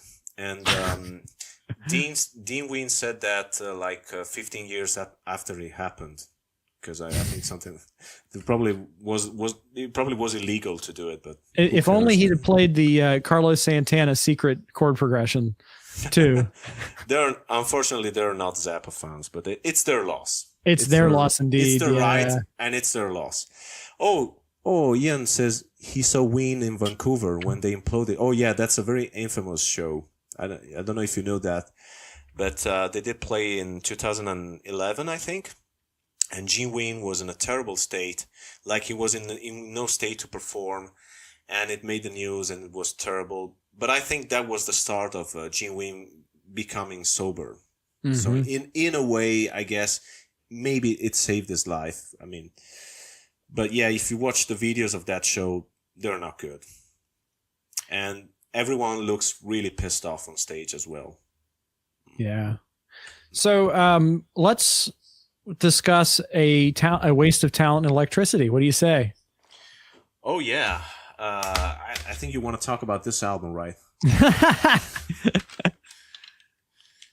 Yeah. No, of course. Let's throw it up here, and throwing it up is the right turn of phrase, I think. Yeah. Brain salad surgery. I'm being a little bit silly because I actually do really like this album, Brain Salad Surgery. I just also like poking fun at Emerson, Lake and Palmer. That is a comment that I get every so often on my videos. It's like, Ian, you talk about Genesis, you talk about Jethro Tull. Where's Emerson, Lake and Palmer? Well, I first heard this album back when I was in high school, and it was New Year's Eve, and my girlfriend at the time, we were out with her parents, and I was looking all over different music stores for a copy of Brain Salad Surgery. And this was like a long time ago. This was like another decade almost, because I didn't have high-speed internet. I had dial-up. So there was really no way of me knowing what this album cover looked like. And so I'm going through the racks looking for ELP albums, just having heard the title, looking for this album. I finally found it at a Best Buy, of all places. And I saw this album cover poking out at me, and I thought, oh no, that's misfiled. That's some sort of like hardcore metal band that I'm seeing. There's no way that that's Emerson, Lake and Palmer. But I'm standing there, and I'm just so fascinated by the cover, and I turn it over, and it was a different version of the album, by the way. But I don't have my original version anymore. But I turned it over, and it said Brain Salad Surgery on it. So of course I took it up and I bought it. And that evening, it was New Year's Eve, and I was sleeping on the floor, cold floor, and I put the earbuds in, and I played the first side of it. So Jerusalem, Toccata, and Still You Turn Me On. And those three songs from like the very melodic and stately regal version of Jerusalem, which, by the way, I'm a dumb American, so it was the first time I'd ever heard that song, was the ELP version. So you go from that like very stately regal, like all the tubular bells and ornamental stuff, into Toccata, which is like pure electronic insanity. And then, they immediately like pull their foot off the gas and go into Still You Turn Me On. And I remember just laying there thinking, man, anything's possible in music. And I think I fell asleep before I heard the rest of the record, so I didn't listen to the rest of the album that night. And when I finally did hear Benny the Bouncer and Carnival Night, you miss Benny the Bouncer. I must say I was a little bit disappointed, because I thought that the first three songs like really put a high bar there and were just astonishing music. And it actually it took me a while before I started to appreciate the whole album. And honestly, this album has been out of my collection for a long time. I'm back into collecting 5.1 mixes, so I decided to get this. This is the 2000 5.1 mix. This isn't the Jaco Joxic, the much derided Jaco Joxic mix. This is the original 5.1 mix. Mm-hmm. And this actually does sound really good. And curiously, it also includes Lucky Man as a bonus selection. So it's kind of interesting to get a 5.1 mix of that as well. Yeah, it does. It features a version of Lucky Man on the end of it. The original studio version? Yeah. And it's just a bonus track. I guess they did it just for the 5.1 mix. Yeah, but it's weird because they had some non-album tracks for this one. I know the Brain Salad Surgery one should have been on here. And yep. This other one that I have here, which is called When the Apple Blossoms Bloom in the Windmills of Your Mind, I'll Be Your Valentine. Oh God. Pete Sinfield.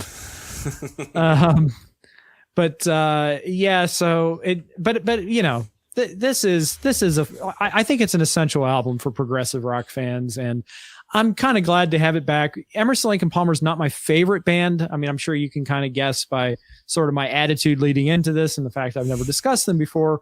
But let's face it, we love Keith Emerson. He was the man.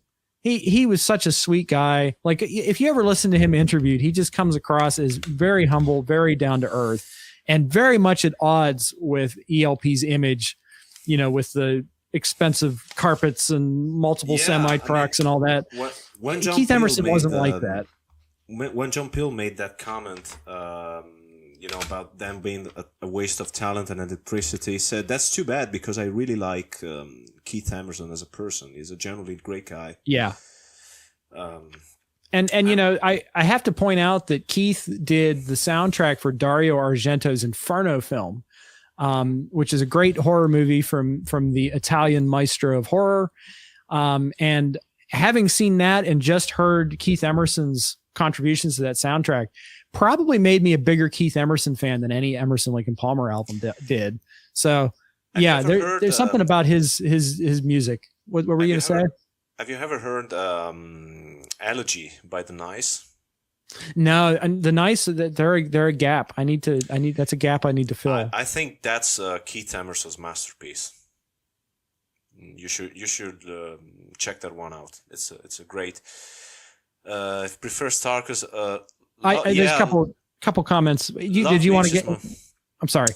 No. I mean, I'm not the biggest ELP fan in the world, so yeah, I also prefer Tarkus over Brain Salad Surgery because I prefer Tarkus to Carnival 9, even though I really like the first movement of it. But as a whole, neither album is my favorite. Yeah.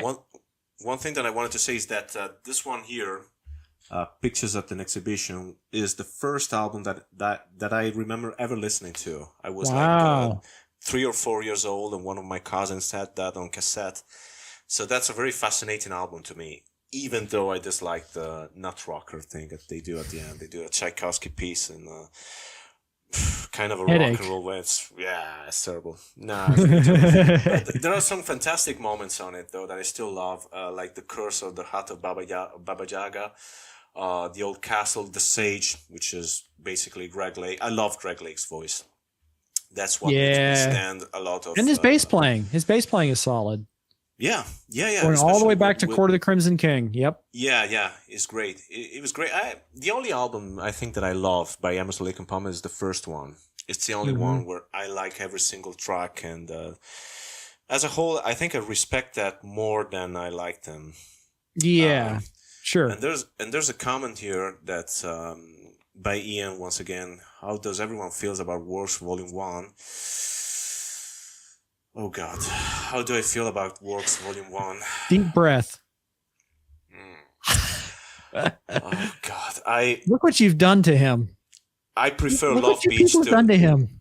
I prefer Love Beach to either one of the Works albums. I think they're. I'm sorry. I know you you probably like it if you asked us that, but I think they're some of the worst albums ever released by talented people. No, they're. The stuff written by Carl Palmer in particular, no, I'm sorry, I just can't do that. Look what you've done to poor Jaco. Look at how you've massacred our boy. So Ian LaBelle, Love Beach is more famous for that album cover than the music. So funny story, I saw Steven Wilson at Mr. Small's Funhouse in Pittsburgh on the Raven That Refused to Sing tour. And that was a great tour because Marco Miniman was there, Guthrie Govan, that probably the essential Steven Wilson lineup. And they were doing Raider 2, which is the 20-minute lizard pastiche that's on Grace for Drowning. Not my favorite Steven Wilson moment, but Wilson and his troupe had been to the local record store, the Attic Records in Millvale. And Wilson had a copy of Love Beach. And while Adam Holzman and Theo Travis were doing their big epic jazz solos, he was chasing them around with a copy of Love Beach and going, this is what you're doing. You need to do better than that.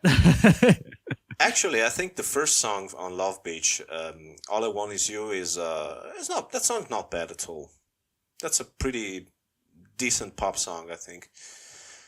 Uh, Love Beach. I think Ian is right, because the music is not great, but it's inoffensive. The lyrics are terrible, but the music is inoffensive. It's the artwork that has completely doomed it from the start. You can't show that on an album. It was a long way away from H.R. Geiger. Let's just say that. Mm-hmm. Because this is one of the best album covers in rock music, in my opinion. Brain Salad Surgery is an album where the album cover might actually be better than the music. Well, this is scarier, though. This is way scarier. Well, I'm intimidated just now by looking at it. I'm shaking. There's actually a 20-minute track on side 2 on Love Beach. I don't know if you knew that. It's like memoirs of a Yeah, and I don't think it's terrible.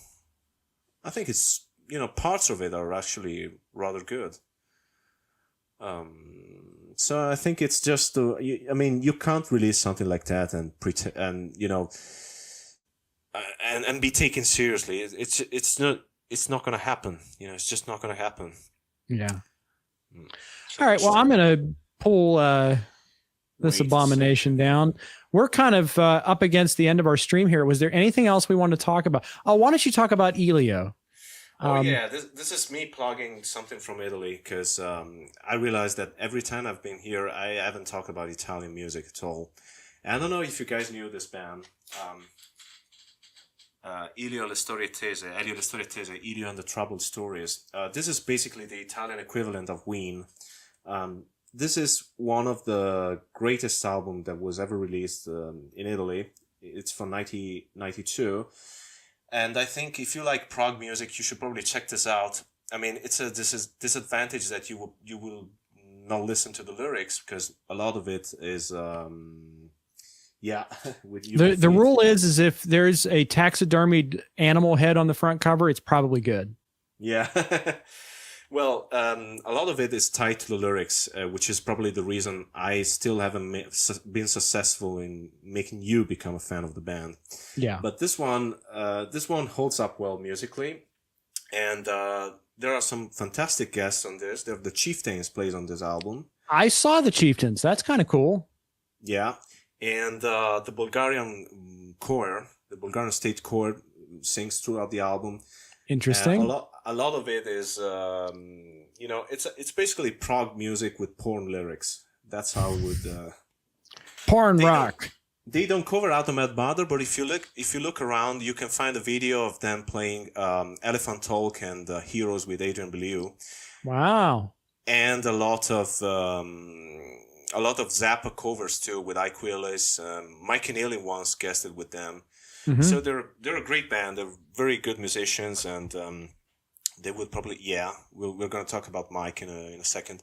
Yeah, that might be my final. That might be what I wrap up with is Mike. I'm just gonna write the title of the album here, because I don't think you guys probably have seen that, and it's not even in Italian. Wait, is it sending it? Okay, and the band is called Elio le Storie Tese, and that's an album I think you guys should check it out. Just listen to it. I mean, do not bother with the lyrics. Listen to it and appreciate the diversity, because within the first 10 minutes of the album, you get a song that sounds like Toto, another one that sounds like traditional dancehall Italian music, and then the Chieftains come in, and then you have one other one that sounds like Yes. I mean, that's just a masterpiece in my opinion. I'll just leave you the title of the songs too. Okay, listen to this song when you have time, and let us know what you think of it. That one is one that holds up well with the music. It's very Zappa-like. I think if you guys are Zappa fans, you're probably gonna enjoy this one. We got Zappa fans. Yeah, I hope so. All right. This is going to be my final one, because I told people we'd go for 90 minutes, and we're at 98. But this is going to be my final selection for this week. Do any of you guys know Mike Keneally? He was a guitar player in Frank's final live band, the Broadway the Hard Way tour. He also sang lead on like Elvis Has Left the Building and something else, right? He sang on something else. Rhyming Man. That's or right. even, yeah, Lonesome Cowboy Nando. Okay. The Lonesome Cowboy Birds, excuse me. Yeah, he sang actually quite a bit on that tour. Well, I think that Frank must have seen him as his new secret weapon. Mm-hmm. That's right. Pontus is Johnny Cash. I think he did do the Ring of Fire. Mm-hmm. Yeah, that's ow. Which, by the way, Joe Travers absolutely hates that impression.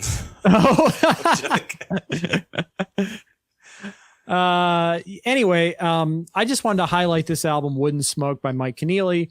This came out in 2001.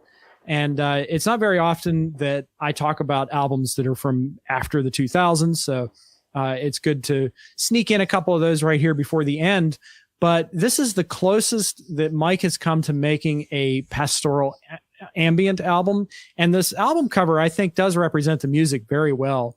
When I was in college, this one and another one that I have here, these were my de-stress albums. I used to play these back to back all the time to chill out. I really like that artwork, by the way. Which one? Wooden Smoke?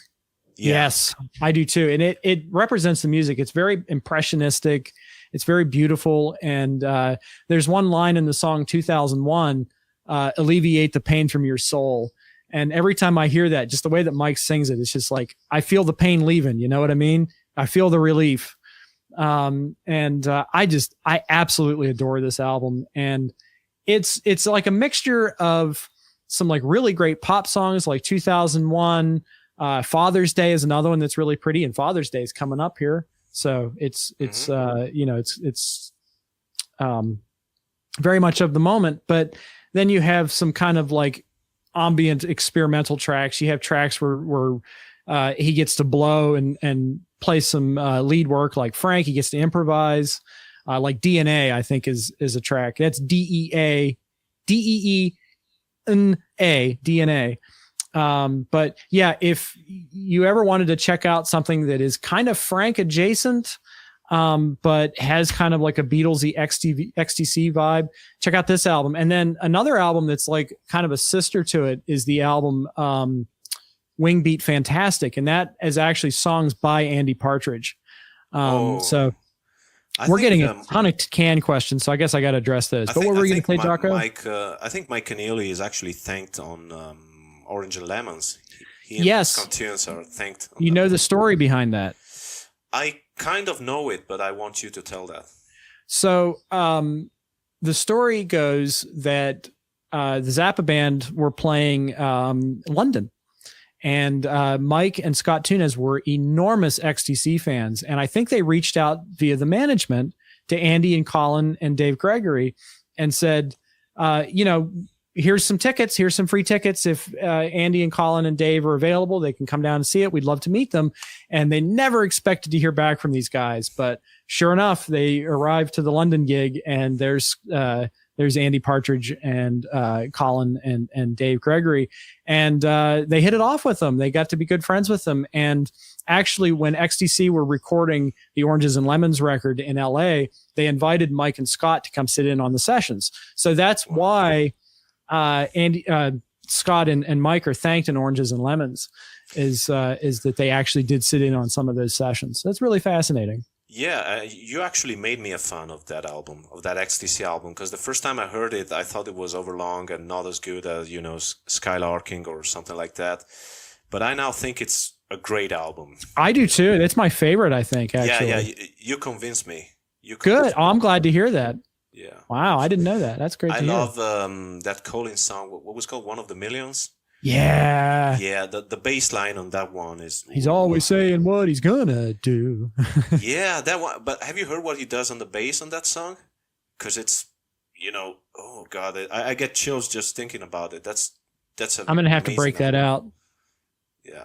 But I did want to mention that the Wingbeat Fantastic album, I saw Mike right before that came out, like that summer that came out. And he came out on stage and he said, okay, this is a songwriter named Andy Partridge, and from the XTC, this is one of my favorite bands, and we're going to play the song we wrote together.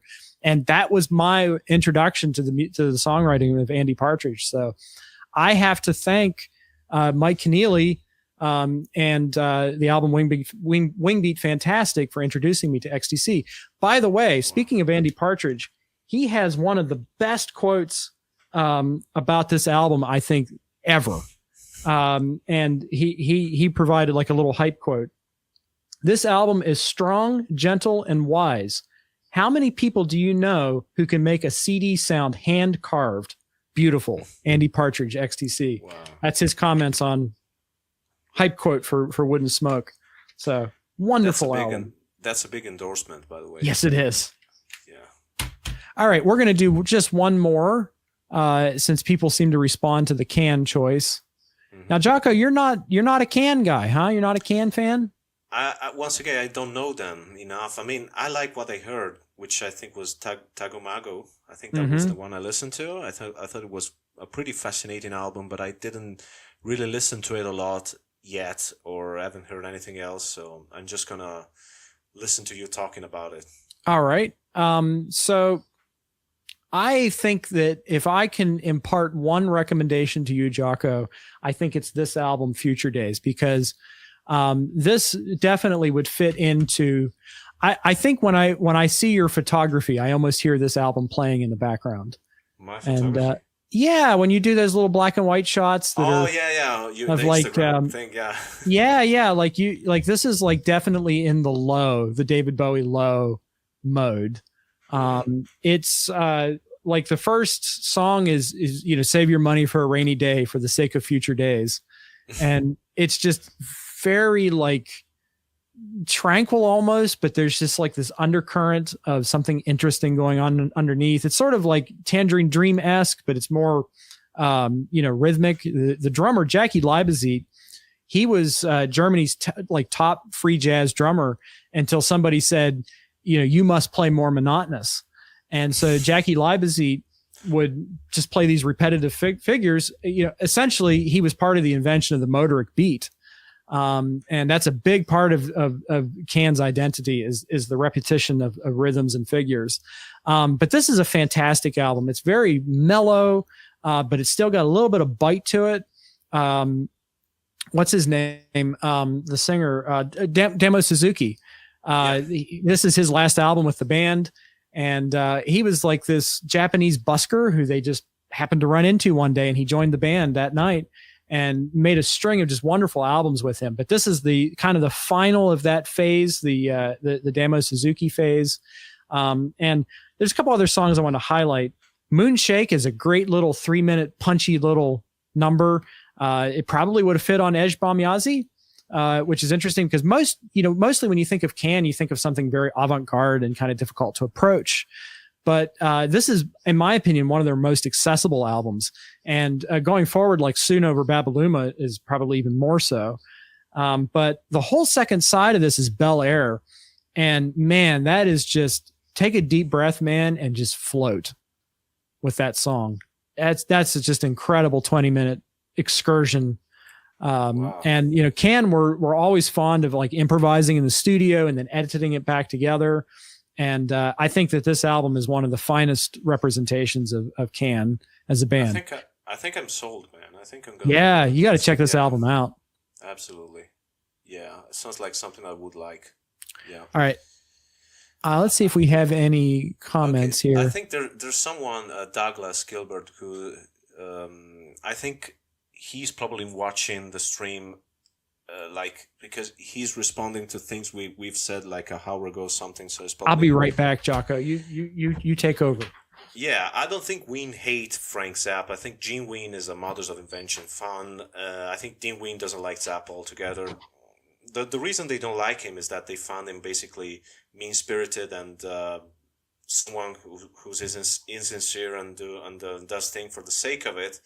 And I think that's pretty sad because that's the kind of critique a Ween get from people that do not like their music and do not get their music. And I tend to think of Ween and Zappa as kindred spirits, and they would disagree. But if you listen to Ween for the first time, you think of Zappa, and that's just a fact. So it's probably just just them not enjoying Zappa spirit, basically. That's too bad. Yeah, I'm gonna be your only host for a while, and I can't even highlight your comments, so bear with me now. Ian LaBelle says, Frank, I'm sure wasn't an easy person. No, he wasn't at all, but he wasn't the horrible guy that some people are making him to be. It was just very focused on music, and but he could also be a very nice guy. And Johnny says, they hate being compared to other bands and artists as a rule. Yeah, that's true. But that doesn't mean that they can't be compared to anyone else. I mean, Ween can be compared to dozens and dozens of bands. So it's if they're offended by that, it's just their business. Let's see. I'm so sorry. The stream is now going to slow down because I'm not really that good at being the only host, and as I'm sure you know, I'm not speaking in my mother language right now, which is a little bit fatiguing for me to go on like this. So if anyone has a question here, Ian is asking about Stereolab. I'm not familiar with them, so I can't answer that one.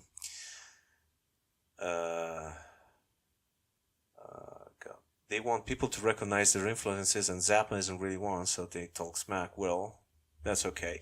One thing that's worth mentioning is that Gene Ween actually played at Frank Zappa Day in Baltimore, and he played "What's the Ugliest Part of Your Body." So as far as he's concerned, he doesn't hate Zappa altogether. He likes the Mothers of Invention, as anyone should. Thank you very much, Ian, for your compliment. What about Italian bands like Goblin, Picchio dal Pozzo, and Artiet Mestieri? Okay, of these three, I'm only really familiar with Goblin, and I like them a lot.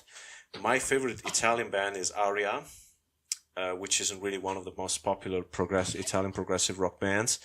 The other two you mentioned, I'm not really familiar with them. I think Ian is a fan of Picchio dal Pozzo, right? You like them?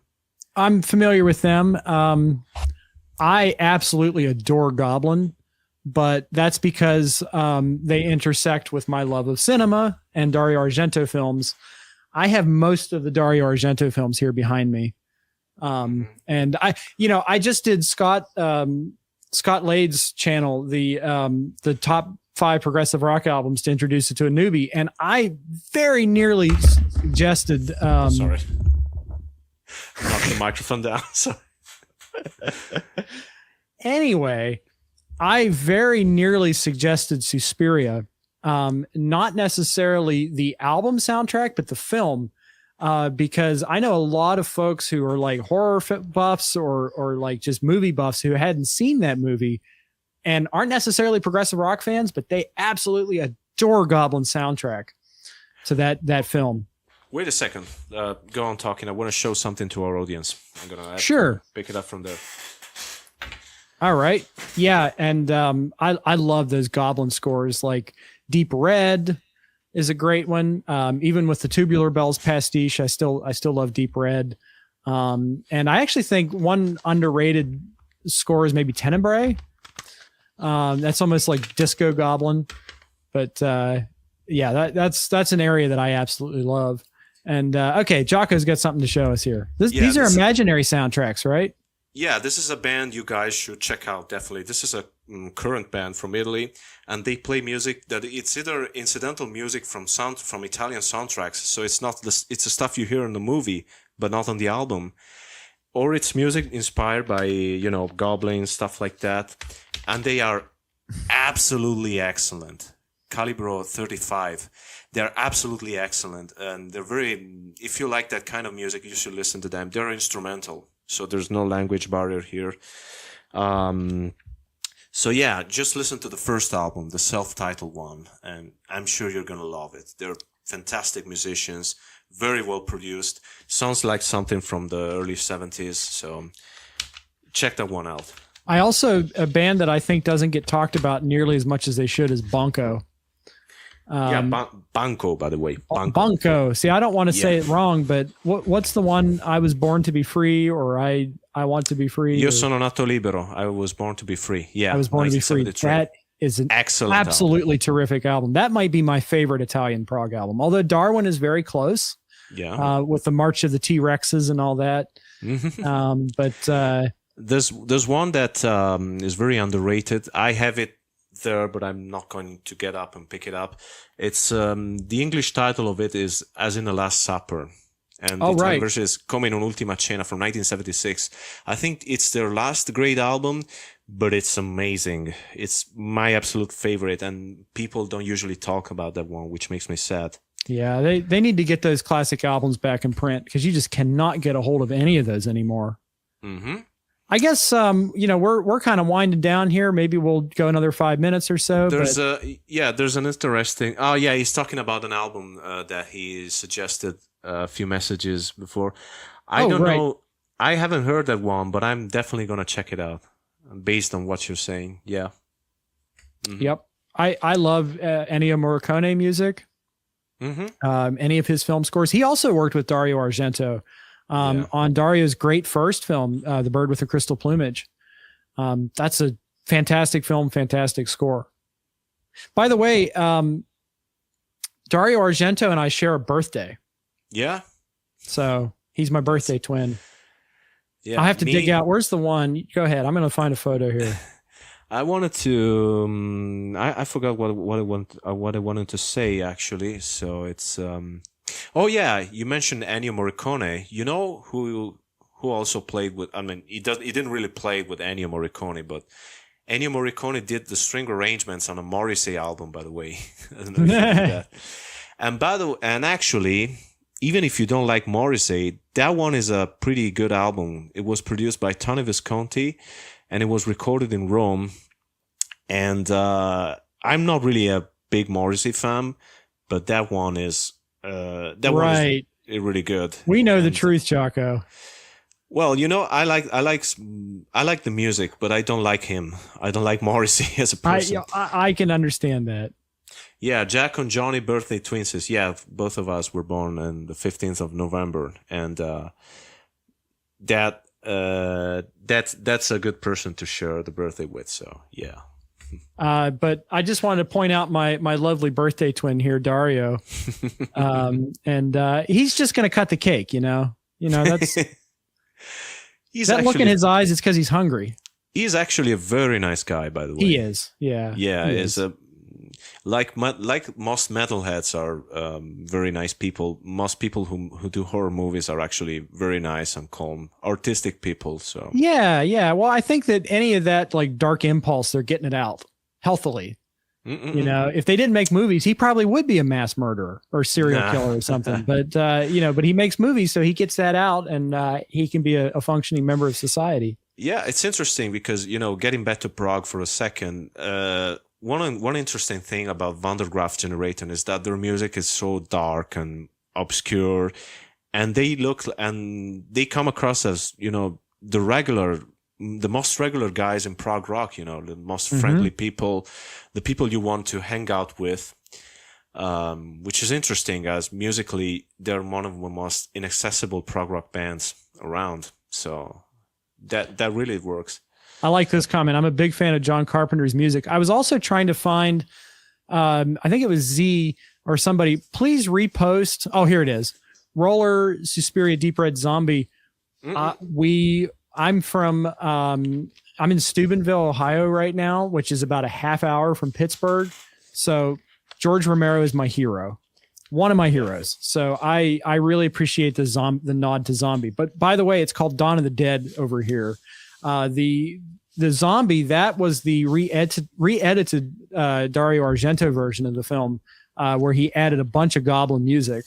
But hey, any version of Dawn of the Dead is completely valid, in my opinion. All versions are welcome.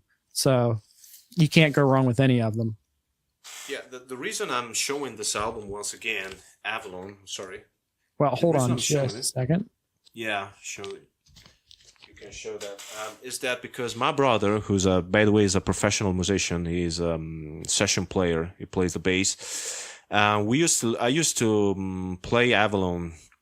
I used to make him listen to Avalon, and he was talking about the song called The Main Thing, And he said that the keyboard playing on that one, which is by Bryan Ferry himself, reminded him of John Carpenter's music. Like he said, that song could be out of a John Carpenter soundtrack. I don't know if That's you agree with that. interesting. But yeah, it's a very nocturnal piece. I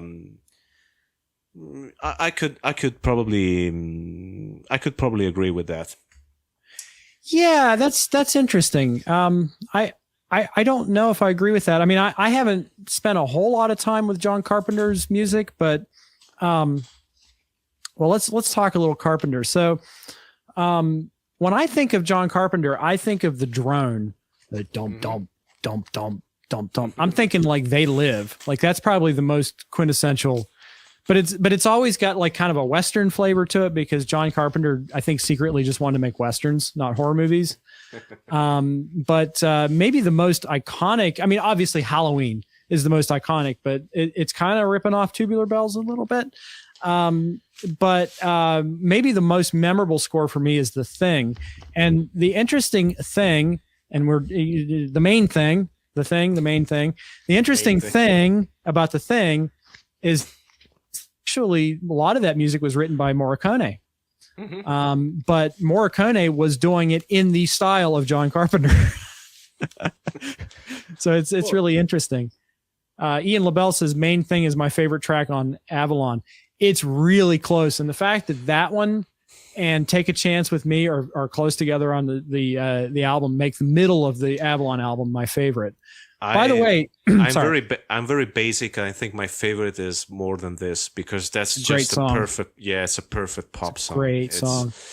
And I think you should once the surround mix or the Atmos mix of Boys and Girls comes out, you have to be all over it because there are a lot of iconic songs on that one that I think are directly linked to it. There's one called The Chosen One that is a kind of a counterpart of all of this. So I look forward to you listening to that album because it's going to be interesting. Well, the one other thing I wanted to mention regarding John Carpenter and Roxy Music is that and I'm going to hold up my copy here. I have nothing but praise to heap on this new version, this new mix of Avalon, except that it's missing the B-side, Always Unknowing, which was part of the original SACD release. And that thing is so sparse that if any song on Avalon makes me think of Carpenter's music, it's probably Always Unknowing in a way. Because it's very minimal.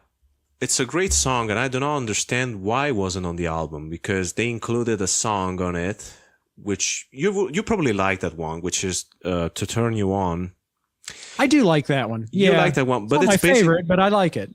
It's basically a Bryan Ferry solo song because he's the only member of Roxy Music who's playing on it. And it was originally the B-side for their version of Jealous Guy, which they released when John Lennon was murdered. So I do not understand why they included that, which had already been released, over Always Unknowing, which is a great song. And, just to backtrack a little bit, something that you mentioned earlier about how the album was recorded, them just basically improvising over a written chord sequence or stuff like that. The final song of the album, Tara, the little bit short song, which is Andy McKay and Bryan Ferry, basically, that one was completely improvised in the studio. That's something that they had the tape rolling. Yeah, and it's a nice really song. Yeah, it's fitting as a closer of the album. I think I would have liked Always Unknowing had it been on the album, would probably have had to be the track before that one. Yeah. I get that. But it's a nice little mood piece to finish the album, and I do like it. I like every song on this album, and this Avalon is, I hate to say it, as much as I would love to say that the early avant-garde Roxy Music is my favorite, I return to this one much, much more. I love every album by Roxy Music, by the way. My least favorite album is Flesh and Blood, which is the one before Avalon. And I like it a lot. It's a really good album. I'm going to take one more question here, and then I'm going to get going. But Shock Zone, Shock Zone said hello, and I'm unfortunately, we already talked about the Beatles, but I'm going to have to say hello and goodbye because we're wrapping up. But Shockzone says, have you guys ever heard of King Gizzard and the Lizard Wizard? They've been making a huge impact on modern progressive rock and psychedelic rock lately. I saw them live in Cleveland last August. And when I was talking about cruising down the road listening to Avalon at 2 a.m., it was after the King Gizzard show that I was listening to that album. But they were wonderful. And I'll make this brief, but they were doing the new one, which is kind of like a swampy clear spot kind of thing, like progressive with harmonica and odd time signatures. And they did that, like songs off the new album for like an hour, and they were doing like psychedelic rock. And then like the last 45 minutes of the show was just pure metal, like just thrash, loud in your face thrash metal. And they were phenomenal. If you go to YouTube, the entire show, because they streamed the entirety of their US tour last year, go and watch the Cleveland show, because that was a great gig. And it was on the lake. So it was just like a beautiful setting. And I absolutely loved it. They have a new record coming out, I think next month. And I was going back and forth on whether I was going to get it, because it does have an Atmos mix. So I might just review a King Gizzard and the Lizard Wizard album very soon. Ian LaBelle says KG and the Lizard Wizard are ridiculously diverse, and he's absolutely correct. I don't know. I know many King Gizzard fans, but I don't know a single person who likes every single album. They cover so much ground. And the thing is that they make music in a very old fashioned way. They just get together in a studio and knock something together, and then they go out on tour. It's kind of like they're a modern version of the Grateful Dead. Like they're just constantly outputting new stuff. And they're from Australia, which realized psychedelic mushrooms. So I'm guessing that has something to do with the wellspring of creativity that comes from these guys. But a lot of respect for KG and the Lizard Wizard. KGLW. Do you like them, Jaco? Have you ever checked them out? I haven't heard anything. I mean, a lot of people have recommended that band to me, but I haven't listened to anything yet. So that's the one. Nautigon Infinity. I think you should start there. Okay. Although they do a song on Gumboot Soup that sounds like a Benefit outtake called Muddy Water. And they did Muddy Water on the water. They were playing on the lake, and they played Muddy Water when I saw them. That's my favorite song of theirs. Well, makes me glad that Ween have never attempted anything like that with Poop Ship Destroyer. And on that note, we're going to wrap up, folks. I want to thank Jaco for being my guest today. He made this episode happen. I was actually going to take a break this week, but Jaco said he wanted to do it. And I said, well, you know what? That was my condition. If you wanted to do it, I was going to do it. So thank you, Jaco, for being my guest this week. This has been a ton of fun. I want to thank everybody in the comments for contributing and making this a blast. Did you have anything to add there, Jaco? No, I just want to say that I enjoyed it, and I hope we will do that again soon. Yeah, maybe. We'll do it again soon. Let's talk about like maybe doing a topic. Like I said, the new wave topic. I think with the new wave prog topic, maybe would be a good follow-up episode. That would be, because we could probably talk more in depth about stuff like drama, even Danger Money. I think that one fits in pretty well. Yeah. Yep, and throw some Rush in there, and Civilian by Gentle Giant. My favorite, which is my favorite era of Rush too. Yeah, so, right. It's my favorite era as well. So I think that Power Windows is maybe their best album. So and that I would consider that part of their new wave strain. So long, and thanks for the fish. All right, guys, it's been fun. We'll see you again soon. Okay. All right. So my next videos, I'm thinking about reviewing this on the channel. And I may also do a top multi-channel releases of the year so far, because we are 6 months in, and we've got some others. We got some great stuff coming up soon. Like the Camel reissues are coming out. There's Vandergraaf Generator's World Record. And then there's Still Living in the Past, which is coming in about a month. So that's going to be the big one. We're really looking forward to that one. And we'll probably do a stream on that if Jaco's available. Yeah. So. Yeah. All right. Well, I should be available from work at least one day out of the whole summer. All right. Live stream. You could always just stream from the bookstore, you know. Oh yeah. Why not? I don't know if they're gonna like that, but yeah, we can always try. All right, guys. We'll see you later. Thanks so much. Good night. Bye bye. Good night. Tara.